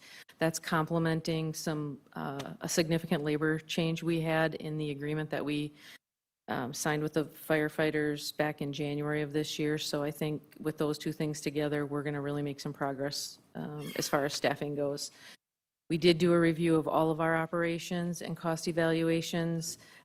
Again, every department looked at everything and just said, what can we do to trim costs but not cut services? And that was really, I think, the overreaching thought process during the process. I think as far as the converting of the Public Works employee, that will be an important one. Time will tell how we do on it. We have a lot of temporary help right now, and what the Public Works requested was a switch from a number of bodies throughout the summer to one full-time person throughout the year. We'll see how that works. They want to try it out and see, not to say we're not going to go back, but it was something that we thought could boost services. We also talk about consolidation of services and new technologies, et cetera. We're in the process of an agreement with the city of Oak Creek with regard to fire inspection services, that very thing. Together, we can afford a full-time inspector with some pay and benefits that'll get us a good candidate, probably something we couldn't have done by ourselves. So that's definitely part of the plan going forward. We talk about capital spending, and the request we got in the capital improvement program was unbelievable. I think there was over 104 requests for 2022. I think what that has to tell us is we have a lot of needs. We've been doing a really good job at maintaining costs and being really discretionary on our spending and not going overboard, but I think some of our buildings and roads are seeing the effects of that, and we just need to, over the time, do a little better at managing those. New initiative for 2022 and beyond, we have a 5-year capital improvement program now. You will see that in the document. It was a bit of a transition year. Paul and I were kind of playing back and forth off of each other because we're trying not to change too much in the system, but really what we did is we asked all the departments to give us 5 years worth of their needs, and we have that documented. In 2022, in the 2022 budget, we're really just focusing on 2022. But we've already talked to the Finance Committee a little bit about this, and when the budget's over, we'd like to bring that plan back to the Finance Committee so that we can talk about it, about those out years. That's what's going to allow us to really get some strong plans in place, find out what the needs and priorities of the community are, and then do a funding plan to match, right? Because it's always a good idea, and we always like to do things, but then we find out the cost and then we kind of change our mind. So we just have to be aware of that and really commit to the planning. We also did partner with a company by the name of Industrial Roofing Services. And what they're doing is they're helping, we had some meetings with all the department heads back in July. They're going to help us with our maintenance. You know, we have a police station, but we don't have a police chief that wants to spend all of his time maintaining a building. Same thing with our fire chief. He doesn't need to be maintaining all of those buildings. So we think that partnership with Industrial Roofing is going to be very beneficial for the city. At the next council meeting, you will see a work order to basically kick that process off and start working with them actively. When we talk about some of our other big items, of course, debt management is one of the things that we're always talking about. You heard from the financial consultant tonight when they were talking about the debt rating and different things. Debt ratings are really important. That determines the cost of the money that we are able to borrow.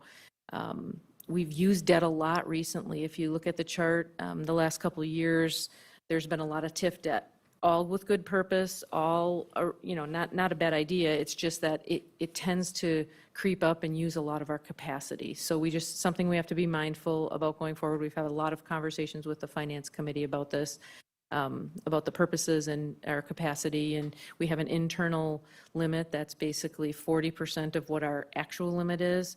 Well, in the industry standard is about 50%. So yeah, we could perhaps adjust that a little bit from 40 to 50, but again, with some of the needs that we have, and again, you'll see it in the capital improvement program, we have a lot of needs, and if we let ourselves go, we could hit our capacity really fast. So it's going to be about measured, laddered, and just making really sure that we hit our highest needs first. We do have a lot of good news. Our fiscal health is one of them. If I put this bottom right-hand corner slide up for any other community, I'm pretty sure there'd be some envy. City has done a really good job at maintaining its fund balance. We have a fund balance policy that's very strong. The target is from 20 to 30% of expenditures. We're hovering right around that 30% versus our 20%. That's a great thing. Definitely best practice. There's criteria in the policy for how we can spend that down and use it when we hit the target, when we get over the target, but really a fund balance in the eyes of of the rating agencies is they want that to be a savings account that you never use, because people always want to borrow money to people who have money. It's the people that don't have money that they don't want to borrow to. So again, this is something very positive for the city. Let me just jump in there politically. Take credit for that. That's huge. And in election years, April, you're going to get people saying our finances are terrible. We've got no money. We're broke. And and I just point to that. Here's the success that you and your predecessors came financially for the city, and they can rest easy at night knowing that there's financial reserves in the city to take care of unforeseen circumstances, and you are part of that. For sure. It's definitely a long history. And again, I've worked for a number of cities. I can't put another city up against what we have going on here as far as the whole package, the growth, the current status, financial status, the availability on the borrowing side. Governments are tight. It's tight everywhere. So the staffing and the operating budget is always a challenge. But as far as cities go, we're in a pretty good shape. So something definitely to be proud of. All the services that we're providing today are going to be maintained in this new budget, no reductions in staffing. In fact, you heard about an increase. Net new construction is something that the state values. And what they do is they say your net new construction is how much your levy can go up. Now, this isn't a hard calculation, so I don't want you to think this is a huge savings, but our net new construction is 113 million, and that's 2.48% of our value. Again, an amazing growth number. So if I take that by the tax rate, that's 548,000 of levy funds, but our overall levy fund increase is 2.3% or 513. When the mayor says we're decreasing that overall tax burden, that's what he's referring to. We talk about an equalized rate and an assessed rate. The equalized rate is simply how we compare ourselves to other communities. The assessed rate is really where it's at. That's how we determine how much to tax. And if you look at our chart there from 2014 till 2021, our tax rate was reduced by 23%. And there's a lot of discussions on both sides of this, right? There's a lot of growth that helps, but there also is the revaluations that happen. And so every time, people keep saying revaluations cause your taxes to go up. They don't cause your taxes to go up. Your levy causes your taxes to move around, but the more tax base you have to spread it over, the better off it is. So again, and even from 2012 up to the 2021 tax rate, we're still looking at about a 15% increase. So this, again, it's a very, very positive statement.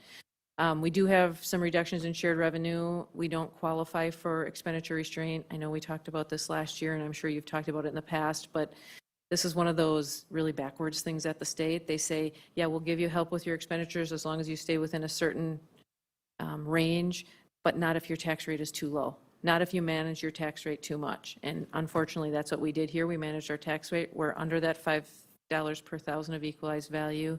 Therefore, we don't qualify for that program. Not to say we won't at some point in the future, but today, and we don't. So I think that's a positive thing.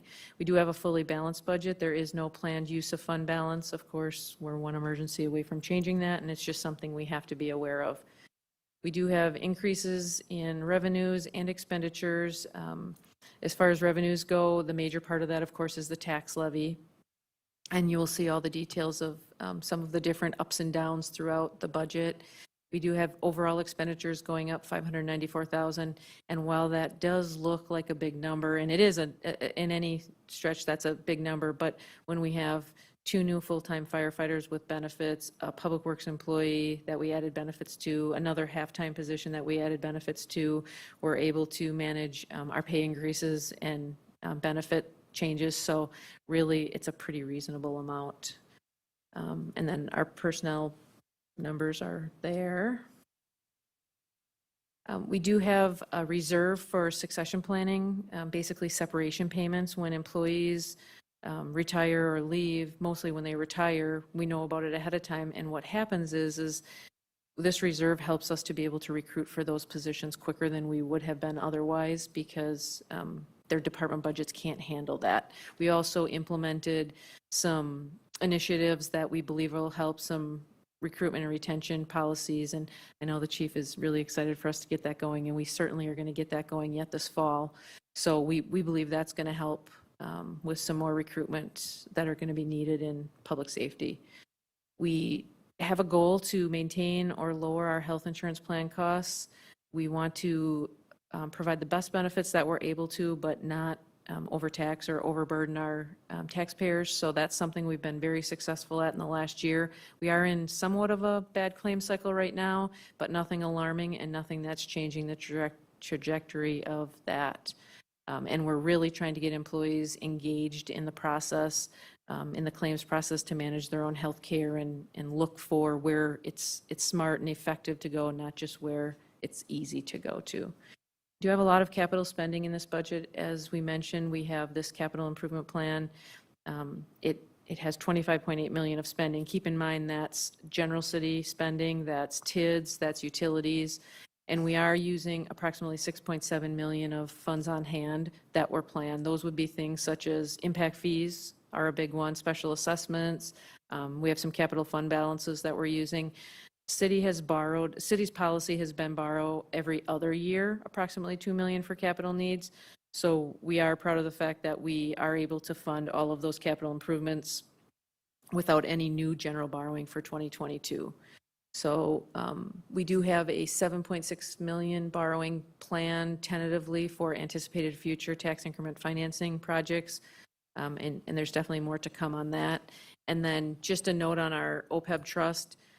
We aren't planning any extraordinary contributions. We've made a couple special contributions, and we've gotten to a funding level where we're sitting really good. Obviously, we're still going to make our regular contributions, but that is a positive for the city. Again, very few communities even have an OPEB trust, and then when you look at the ones that have them darn near fully funded, it almost doesn't exist. So again, another kudos to those people that have been managing the fund, mostly Paul, over the last 10 years.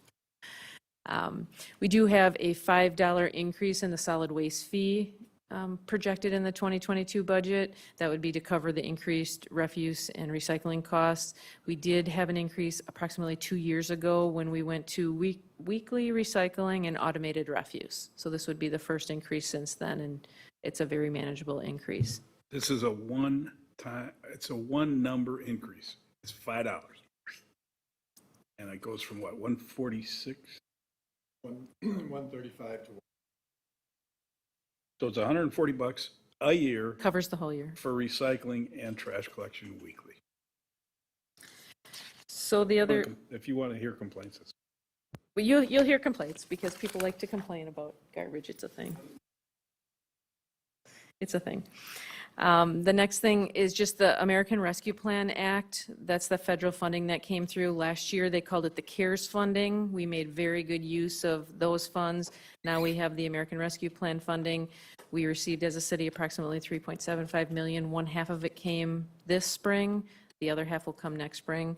Right now in the 2022 plan, we only have about 1.5 million identified. There's two projects, basically. A fiber network, which is something that the city really needs. Our internet connections and the way we do business is just really hampered by that access right now. Among all of our buildings on our Public Works facility, they had a storm last August, and their phone system has been in and out like more times than we want to count. So the fiber project is definitely an effective and efficient project. The phone system, we've had one phone system for a long time. The problem with it is we pay over $33,000 a year just for maintenance. So it's just not realistic, and we can get a newer, more up-to-date phone system for the payback is like just over 4 years. So definitely something that would be a good use of the money. How many years? Like, I thought the phone system was about 4 years because oh, 4. Oh, sorry. No, it's a little over 4 years, 4.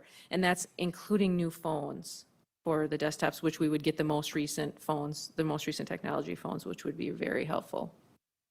So that's about 1.5 of the 3.75. That means we have about 2.25 million left.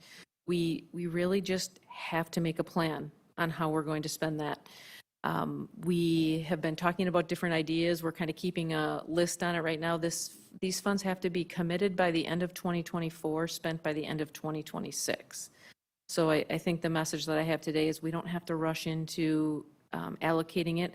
There's a lot of big projects that we have coming up that would be very well fitted for these funds. So just something I think we can kind of carry a little bit longer. We are working on the update to the city's Unified Development Ordinance. I believe that finishes up late next spring. And in the budget, there is a comprehensive outdoor recreation plan update scheduled. And I know the plans from the planning department is to do a master plan update after that. So we would expect that in 2023. We do have, again, a lot of things going for us as far as growth and development. Very few communities have the kind of growth going on that we do.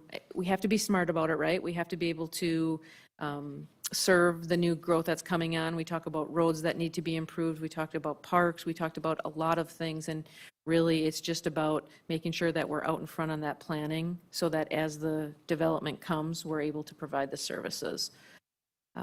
We're, of course, continuing to address the citywide aging infrastructure, and the CIP, I think, is going to help us with that. We do have a looming project for us, the city's future water source. We've been working very hard on that, and it's been going on for a number of years. We're hoping to have some resolution to that in the near future. Again, attracting and maintaining a high-quality workforce. We're really focusing, making sure we have some succession planning in place, continually reviewing our pay and benefits. One thing we wanted to get to before now, but we do have it planned for Q4 of 21 so that we can implement in early 22 is a merit pay element of that plan. There are people that are stuck in our pay plan because it was created to a certain level with only a mechanism to get to basically 65%. So you can't get to a market rate, you can only get to a certain percent. So that's something we're going to be working on with the Personnel Committee in the next couple months and hopefully have a plan in place. And again, operational efficiencies and evaluation of services, every department here is doing that every day. You know, I can't even tell you the ideas, hey, how about if we try this? Why don't we go down this path? So everybody is just super responsible and super efficient on looking for ways to do things better. We have developable land, something else that I'm told we're one of the very few communities in Milwaukee County that have land left to develop. That's another good thing. Funding for capital items. We have landfill siting.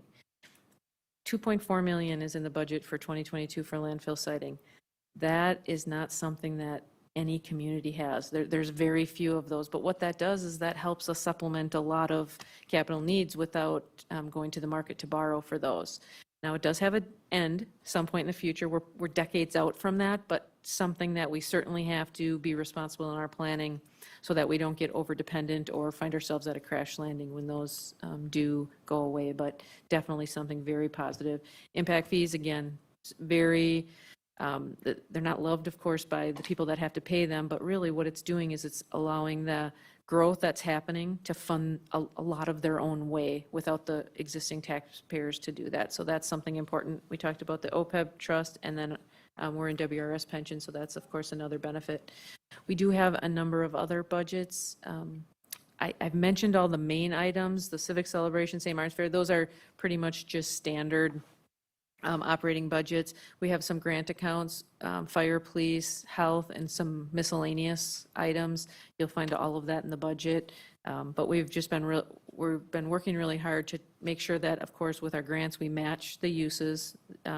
This is the first year, 2020 was the first year, I think Paul told me, since 2010 that we had to do a single audit. Well, single audit means you have more than $750,000 in grants. Now that we have the American Rescue Plan funding, we know that's going to go on for a long time. But what that does is that really puts a spotlight on all of your grants to make sure, you know, you're doing all of the right things. And I know just this year, Paul made a lot of changes with some of his accounting records because he said, yeah, I'm not letting that happen again, because he had to go search for some information we've never had to single out before. So that's going into the future. Self-insurance fund, no substantial plan changes. We are going to be talking to the Personnel Committee next week. We do have 3 administrative recommendations that will save us some money, but there's a lot more reasons besides just money that we're doing them. We're looking for better service. We're looking for more flexibility on creative plans in the future, a better network on the dental side, and then there's our new provider, which is kind of our old provider as far as consulting, has something called the Benefit Resource Center now that they're part of a bigger company, and we think that's going to be something very positive for our employees. So that's coming. A little bit more on the debt service fund. Our debt service levy is approximately 1.1 million, same as the 2021 budget. In fact, we believe, depending on how things go with the capital funding, right now we're scheduled to have an increase in that levy. I think it was 2027, but with some of these bigger projects looming, and you'll see them in the CIP. The CIP, I can't reiterate enough, it's something that we're just going to have so many conversations on so that we can just always know what the path forward is on that. I think everybody's aware we are expecting some debt shortfalls in some of our TIDs. We've been working very hard to ensure that developers are aware and that the payment for those will be coming in January when due, and we've gotten no indications to the contrary, so that's a good thing. We do, of course, have a borrowing plan in place for that, like that $2 million every other year and things like that. But what we want to do is we want to look at that CIP and see if we can start matching our financing plan with that. And of course, those one-time large projects will cause some increases to that.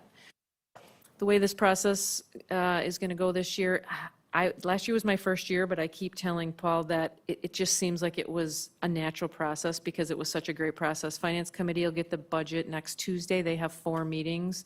You can see what happens at those meetings. The first one, we just do a lot of introductions, go over what the document looks like, get everybody back on the same page. Then the second and third meetings will basically be every department head coming in to tell about their budget so that the Finance Committee can ask those questions. Then we'll do a wrap-up on October 11th, some of the TID funds, debt service, and then we'll talk about tax levy and rates. And then that recommendation, the Finance Committee will make a recommendation. That recommendation will come back to the council on October 19th.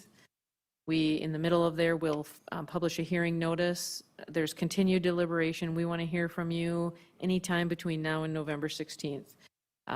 We have a public hearing that'll be scheduled the night of the 16th, as well as council consideration of the proposed budget at the then proposed budget without any changes that are made in the interim. We're going to do everything we can as staff to make sure that council and Finance Committee and constituents, anybody who has questions gets those answered, because our goal is to have a final budget considered on November 16th. Kind of went through that fast, and you have hundreds and hundreds of pages to read at your leisure if you have a little problem sleeping, but if there's any questions, we're happy to entertain those now. I guess just to thank Paul and everybody that had so much input into the budget between the work that was done in the departments and the sacrifices they made. We just couldn't have gotten to today without that. And again, I do want to thank the department heads. We did a tremendous job. Every year at this time, it's not a fun time for department heads, and all of them took a pragmatic approach to it. And you know, Peggy's here now. Peggy's approach is different than Luberta's approach, and my approach is always changing. But for those, so I thank my department heads. But I was in Peggy's office every day the last several weeks, and Paul was not far away and at the end of the phone. So this one was, I'm not going to say it was tough. It was lots of decisions. It was lots of decisions, and the CIP, I mean, really, that put the process back some time-wise, and we had to rush. But the bottom line is now that we're done, it's in a really good spot, and it's going to be a springboard for us to plan for the future. So for those of you who just want to refresh your course, the main section is prior to section 1, but the section prior to section 1 and then section 1 are the main ones for you, even though you should read the whole thing because there's lots of information here. And then Peggy's going to talk about the CIP at some point. I guess I'd like to just have you. Section 8? Yep. If you want to just turn to section 8. Turn to section 8 if you would. And then just while we're opening that up, any questions you have at any time, if you want to come in and talk to us, Paul and I are willing to have those conversations with you. If you have a list of questions you want to submit, feel free to do that. We want to be respectful of your time, and like I said, just make sure you have enough information to be making those decisions. Nice job on this. Can we get a copy of your report? I'm sorry, I was going to tell you that. It will be posted to the website, but I'll, you know what I'll do is I'll just get you a paper copy so you can tuck it into the front of your binder. Absolutely. Hold on. Yes, in the next couple of days, the entire document will be posted. On the CIP stuff, there's going to also be some project sheets, so you can learn more about some of the details.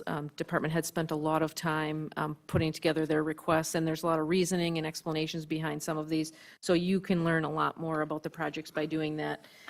But if I start on page 246, that's just the header page. A little bit, we have 2 summary pages there that just kind of break down the funding requests in a couple different ways. You might be interested in it by, we look at it by fund because that means something to us, but we also have it by funding source. How are we going to pay for everything? And then on 248, we have the department recommendations. I did leave in the CIP, there's a number of projects that you're going to see with $0. Those are the projects that didn't make the cut for this year because of the need for prioritization, but you will likely see a lot of those flowing into the future years, which I think is going to be a big benefit. So all the hard work that the departments did this year hopefully is going to pay some dividends in the future because they're not going to have to recreate these items each year. But then you can see what year they are. So the first 4 pages there after that 22 title year are all the 22 items, and then we jump into then 23 starts on 254. So again, right now we're focusing on 2022, which is basically page 247 through 253. But then once the budget gets over, we'd love to do a deep dive on those future years so that we can. Okay, so we had a little bit of problems copying. The page numbers are on the side. But a good way to measure that as well is the title pages for each year have a good spot. Lisa was doing her very best to make all the copies happen, and she told me about that, and I said, don't worry about it, nobody will notice it, so thank you for noticing it.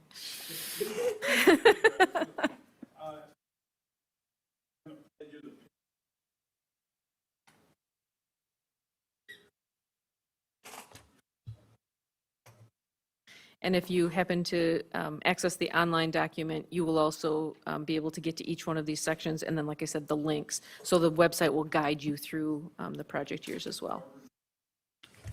I just have a quick question. I understand the need for DPW. I just would like to get a better understanding of the trade-off with the temporary help, especially given the summer workload. Sure. That would be something that I'm not sure, given that the one person during the summer is going to help that workload. For sure. I mean, I can have the city engineer answer that in more detail, but really, I think the hardest thing has been the temporary help that they've been getting over recent years. We've just not been getting enough people that can do the tasks that they need them to do.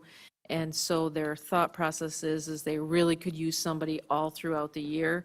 Now, we do also have some money in for temporary help for, I'm going to call it landscaping, like on the City Hall campus, which would cover perhaps City Hall, police, fire, library, just so that Public Works maybe is a little less burdened, right? Because what happens right now is Public Works has all these things to do, only have this many hours to do it. So it's a trial. That's why I mentioned that it's a trial. We're not sure it's going to be the answer, but in this tough labor market, that was something they wanted to give a shot to. Glenn, do you have anything else on that one? It's probably a good way to put it. We're just having a tough time finding enough adequate help in the summertime. And so the thought is if we could increase the pay from the $13 an hour to a $20 hour employee we could have all year long, we might find someone who could be a lot more effective and helpful in a lot of other areas that we could use that in person for. During the summers, when I get the complaints about the maintenance aspect, and that, not sure one person Right. do that. So I'm just curious about that trade-off. Yeah. We can talk more offline. Yeah, it's definitely going to be a trade-off, but I think what we're doing as well is trying to see what we can unburden from Public Works so that they have a little bit more time to do some of those maintenance items too. So I think we're kind of attacking that from a couple different positions. Let me answer this with an analogy. You remember when we went out and did the road patches? You remember how long it took with us helping as opposed to them doing? That's what we're running up against. When you got to sit there and instruct somebody exactly how to do a job and watch them do it because you're not sure they'll do it right. I didn't hit the curb. Yeah, but you were, I hit the curb because it was fast, that's all. But anyway, so the hope is that the one person will be as productive as the three temps. I'm just raising that as a concern. Yeah, That's for all. sure. Okay. Feel free to talk to Glenn and Kevin. I will. I don't know. Peggy, since we just got done doing the Pleasant View item, so I'm looking at the second spreadsheet where the Pleasant View park improvements say 47%. And so what is the total, following this down, what is the total that's in the budget for this project? So we have in the budget currently 300,000, and that will carry over. We called that projected for 2021. So that was 300,000, and then we have another 120. So the total budget would be 420. So And we're hoping. where is the additional money that you're carrying over? Where do I find that? You're not going to find that in that document. You'll see that as we get closer to year end, we'll do a carryover list and that will be on it. So it's in the funds for 2020. It's part of, we need it for next year. We've assumed we were going to spend it or carry it over. We know we're not going to spend it now because of the rejection. That's good to know because this won't come anywhere near to what Correct. we just said to go out for bid for. Right, and that's why we upped it to, we just knew the 300, right? That was our problem to begin with. We had 300,000 budgeted and the bids came in at 450.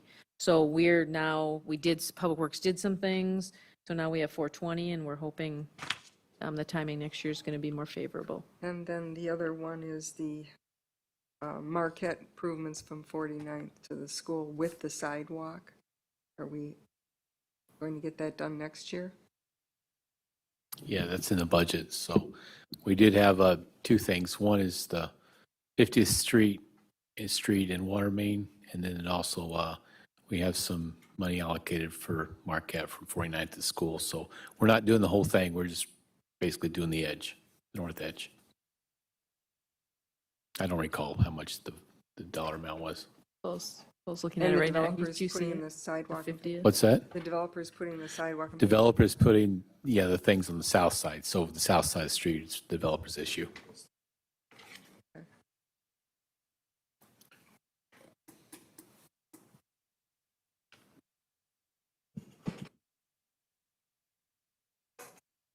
Glenn, is that the 50th in Minnesota one? Okay. We'll get back to you on that one. Anybody else? Okay, you got reading to do. And that is this is a really good budget. if I do say so for Peggy and Paul. Well, we're just not looking at it because you know how that is when you find mistakes after you're done. So we're going to take a day off and do some other work. But anybody is invited as well to the Finance Committee meetings too. They were, like I said, they were really good last year, and we expect a lot more good discussion and ideas to come out of that.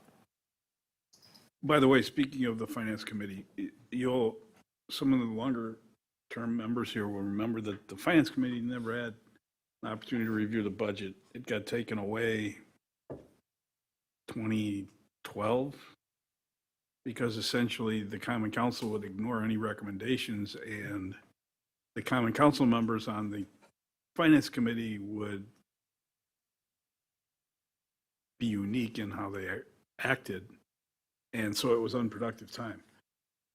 We all chose a couple of years ago to give it back to them because Finance Committee has a lot of people on that who are really smart people in terms of finance, and they've been a great assistance to us. So those of you on the Finance Committee, thanks for doing that. I hope to have another year of good input from them as well. Maybe they can see things that your staff hasn't. So Absolutely. we'll get them. Hey, anything else? Assume that's a no. Okay.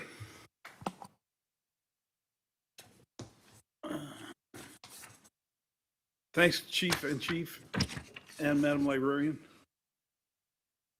Which one? Well, do we need to go into closed session for 19? Which is, it's removing or canceling a developer's agreement that never got signed. Mr. City Attorney.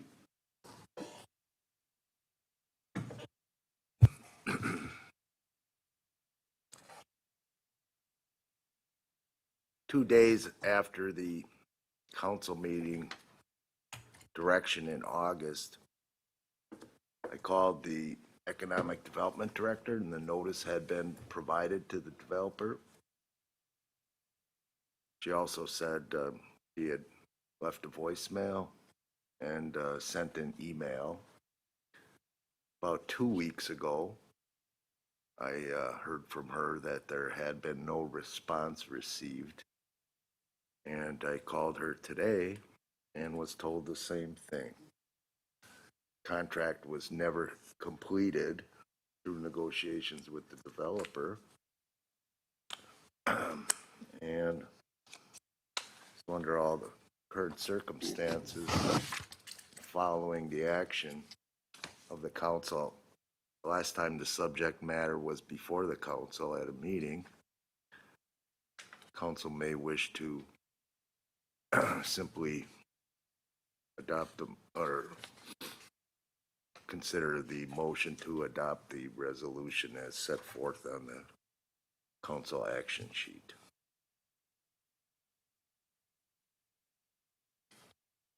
I can read it. You can, I can, go ahead. Okay.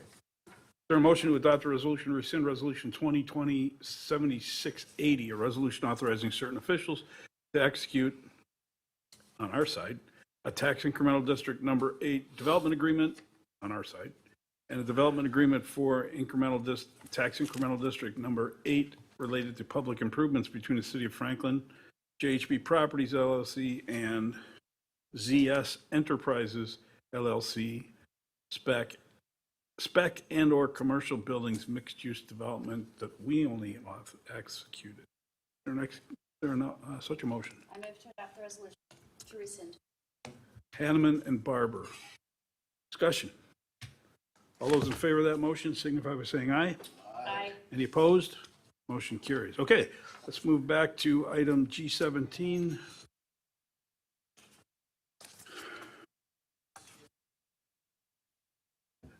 Let's take 5 minutes. I'll come back at 8:55. Recording stopped.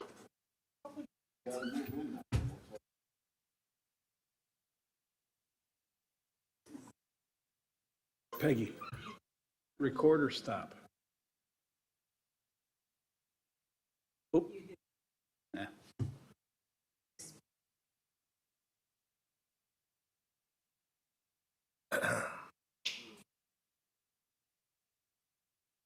Attorney Bitar, good evening.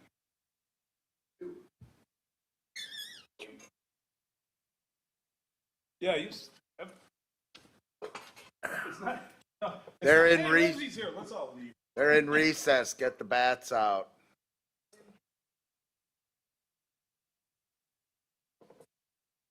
With legal counsel for the common council was rendering advice concerning strategy to be adopted by the body with respect to subject litigation, re-enter open session, the same place thereafter to act on such matters discussed therein as it deems appropriate. So moved. Second.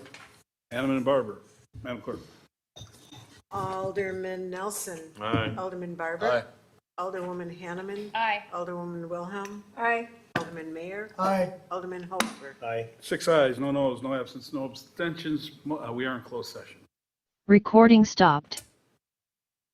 And we're still streaming.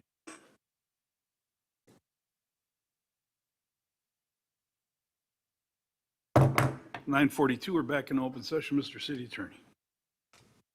Potential Okay.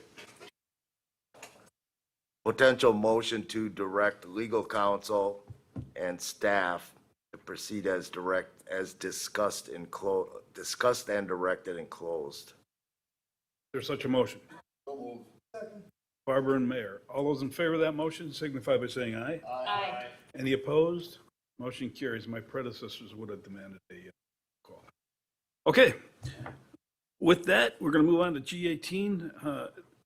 Is there a motion to enter closed session pursuant to 19.85 sub 1 sub E to deliberate upon information, terms, and provisions of the potential provision of public water supply to the city of Franklin as related to city municipal water utility and its customers in 2024 and beyond, and a potential negotiation of terms in relation thereto, including but not limited to potential amendments to the agreement for Oak Creek to provide water at wholesale to Franklin, potential agreement terms with alternate public water supply sources, including but not limited to the city of Milwaukee and the Milwaukee Water Works, and the investing of public funds in governmental actions in relation thereto, for competitive and bargaining reasons, and to re-enter open sessions at the same place thereafter, to act on such matters discussed therein as it deems appropriate. So moved. So, second. Barber and Alderman Hofer. I almost said D'Andrea. All those, Madam Clerk. What did I do to you? Alderman Nelson. Aye. Alderman Barber. Aye. Alderwoman Hanneman. Aye. Alderwoman Wilhelm. Aye. Alderman Mayor. Aye. Alderman Hofer. Aye. Motion carries. 6 ayes, no noes, no absent, no abstentions. We're in closed session.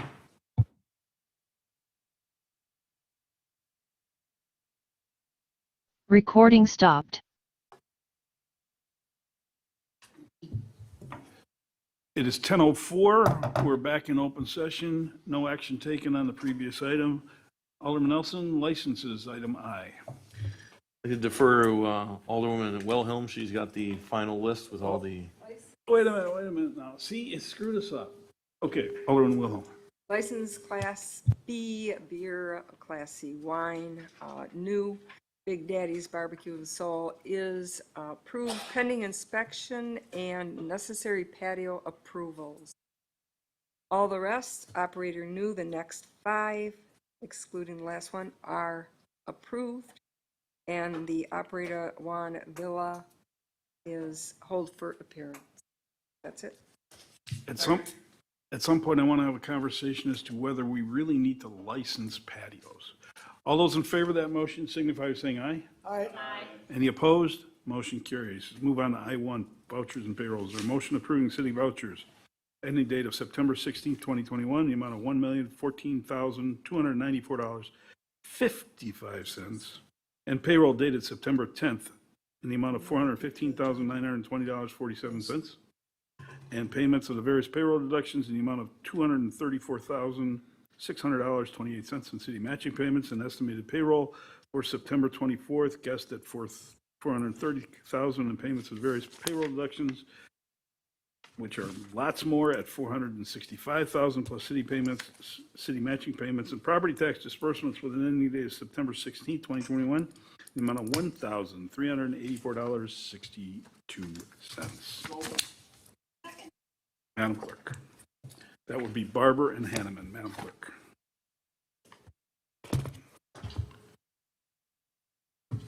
Alderman Holper. Aye.